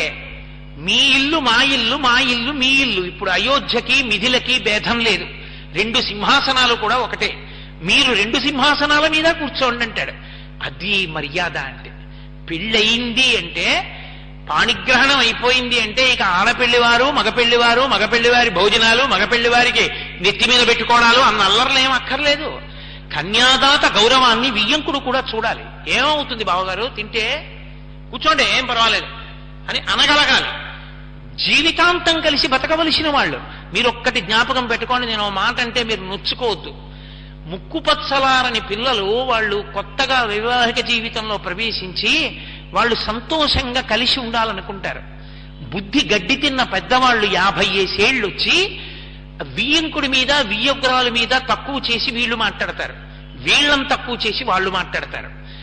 మధ్యలో పిల్లలు ఏ విధంగా సంతోషంగా కలిసి కాపురం చేస్తారు? ఆ పిల్లాడికి తల్లిదండ్రులు వాళ్ళు, ఈ పిల్లకి తల్లిదండ్రులు వీళ్ళు. ఇక్కడికొస్తే వాళ్ళని నింద, అక్కడికెడితే వీళ్ళని నింద. ఆ పిల్లలిద్దరూ ఏం సంతోషంగా పడుకుంటారు, ఏం సంతోషంగా కాపురం చేస్తారు. మీ అమ్మ నాన్నగారు మా నాన్నగారిని అలా అంటున్నారు, మా అమ్మని ఇలా అంటున్నారు, అలా కాకుండా మీ నాన్నగారు ఇలా చెయ్యొచ్చు కదా. ఏమి వాళ్ళ కర్మ? వాళ్ళు అమ్మా నాన్న ఇలా ఉంటే బాగుండని ఏడవడం ఏమిటి? వాళ్ళు బాగుండాలని మనం ఏడవాలి, కానీ మన ప్రవర్తన లేక పిల్లలు ఏడవడమా? నేను ఎందుకు గుండెలు బాదుకు చెప్తున్నానంటే, ఎన్ని చోట్ల చూస్తున్నానో నేను ఇది, ఎన్ని చోట్ల. నేను ఎక్కడికి వెళ్ళినా పాపం వచ్చి అడుగుతుంటారు నన్ను, ఏమండి ఇలా ఇబ్బందులు రావడం ఏమిటి? అసలు పరమేశ్వరుడు ఈ సృష్టిలో సృష్టి చెయ్యనిది ఒక్కటే సమస్య. దాన్ని ఆయన సృష్టించలేదు, తెచ్చుకున్నది ఎవరంటే మనమే. కారణం ఏంటంటే అహంకారంతో సర్దుకుపోలేని గుణం చేత ప్రతి చిన్న విషయాన్ని చిలవలు పలవలు చేసి సమస్య సృష్టించుకున్నవాడు నరుడు. అంతటా శాంతినిచ్చి అనుభవించమన్నవాడు పరమేశ్వరుడు. సమస్యలు ఆయన సృష్టిస్తే సృష్టిలో అయోమయం ఉందని గుర్తు. ఆయన అయోమయంతో సృష్టి చేయలేదు, ఆయన చక్కటి పరిణతితో, చక్కటి వికసనంతో సృష్టినిచ్చాడు. అర్థం చేసుకోలేక ప్రతి చిన్న విషయానికి గొడవ పడిపోయేది. అసలు అవగాహన, కొంచెం ఆలోచించడం, ఆలోచించి ప్రవర్తించడం, అసలు ఆ విషయమే లేకుండా బ్రతుకుతున్న వాళ్ళు ఎవరైనా ఉంటే మనమే. దానికి భగవంతుణ్ణి నింద చేసి ఆయన మనకి సమస్యలు పెట్టాడు, ఆయన మమ్మల్ని ఇలా ఇబ్బంది పెట్టాడనడం మళ్ళీ ఇంకో కొత్త తప్పు. కాబట్టి పరిణతితో ఆలోచన చేస్తే అసలు పిల్లలు సంతోషంగా ఉండడానికి కారణభూతులు కావలసిన వాళ్ళు ఎవరు అంటే పెద్దవాళ్లే. సీతారామ కళ్యాణాన్ని సీతారామ కళ్యాణంగానే నేను చెప్పుంటుండేవాణ్ణి. కానీ ఈ వేదిక మీద నా ఉపన్యాసాలకి బ్రాకెట్లో మానవీయ సంబంధాలుంది. అందుకని నేను ఈ గొలుసు దానికి వేస్తున్నాను. నాకు తప్పదు, ఎందుకంటే నేను ఈ ప్రసంగాలు అలా చేసినప్పుడు ఇవి ప్రత్యేక ప్రసంగాలైనా ఆ గొలుసు అలా తగులుతూ ఉండవలసింది. కాబట్టి అసలు నిజంగా ఎలా బ్రతకాలో, ఎలా సంతోషంగా జీవించాలో నేర్చుకోవాలి అంటే నేను మీకు ఒక్క మనవి చేస్తాను. మీ అందరూ పెద్దలు, విజ్ఞులు, ప్రాజ్ఞులు, తెలియని వాళ్ళు కారు. నేను చెప్పేది చక్కగా ఎవరైనా ఎక్కడైనా తెలియని వాళ్ళు ఉన్నారు అనుకుంటే రామచంద్రమూర్తి కథ శ్రీరామాయణంలోంచి సీతారామ కళ్యాణ ఘట్టాన్ని చదివి వినిపించండి. పెళ్లిళ్లు చేసుకునేవాళ్ళు వియ్యాలవారు ఇద్దరూ కూర్చుని ముందు అసలు చీరలేం పెట్టుకోవాలి, మధుపర్కాలు ఎక్కడి నుంచి తేవాలి పక్కన పెట్టండి. సీతారామ కళ్యాణ ఘట్టాన్ని ఇద్దరూ కలిసి చదువుకుని వినండి చాలు. ఎంత అందంగా ఉంటుందో ఆ ఇళ్లలో పెళ్లి. ఒక్క మాట అనుకోండి, బావగారు మనం పెళ్లి చేసే ముందు ఒక్క పని చేద్దాం, తాంబూలాలు పుచ్చుకోగానే సీతారామ కళ్యాణ ఘట్టాన్ని చెప్పించుకుందాం, లేదా చదువుకుందాం, పుస్తకం తాత్పర్యం ఉన్నది అంటే అసలు ఎంత సంతోషంగా చేసుకుంటారో పెళ్లి. పెళ్ళంటే అర్థం అవుతుంది. అంత గొప్ప ఘట్టం సీతారామ కళ్యాణం.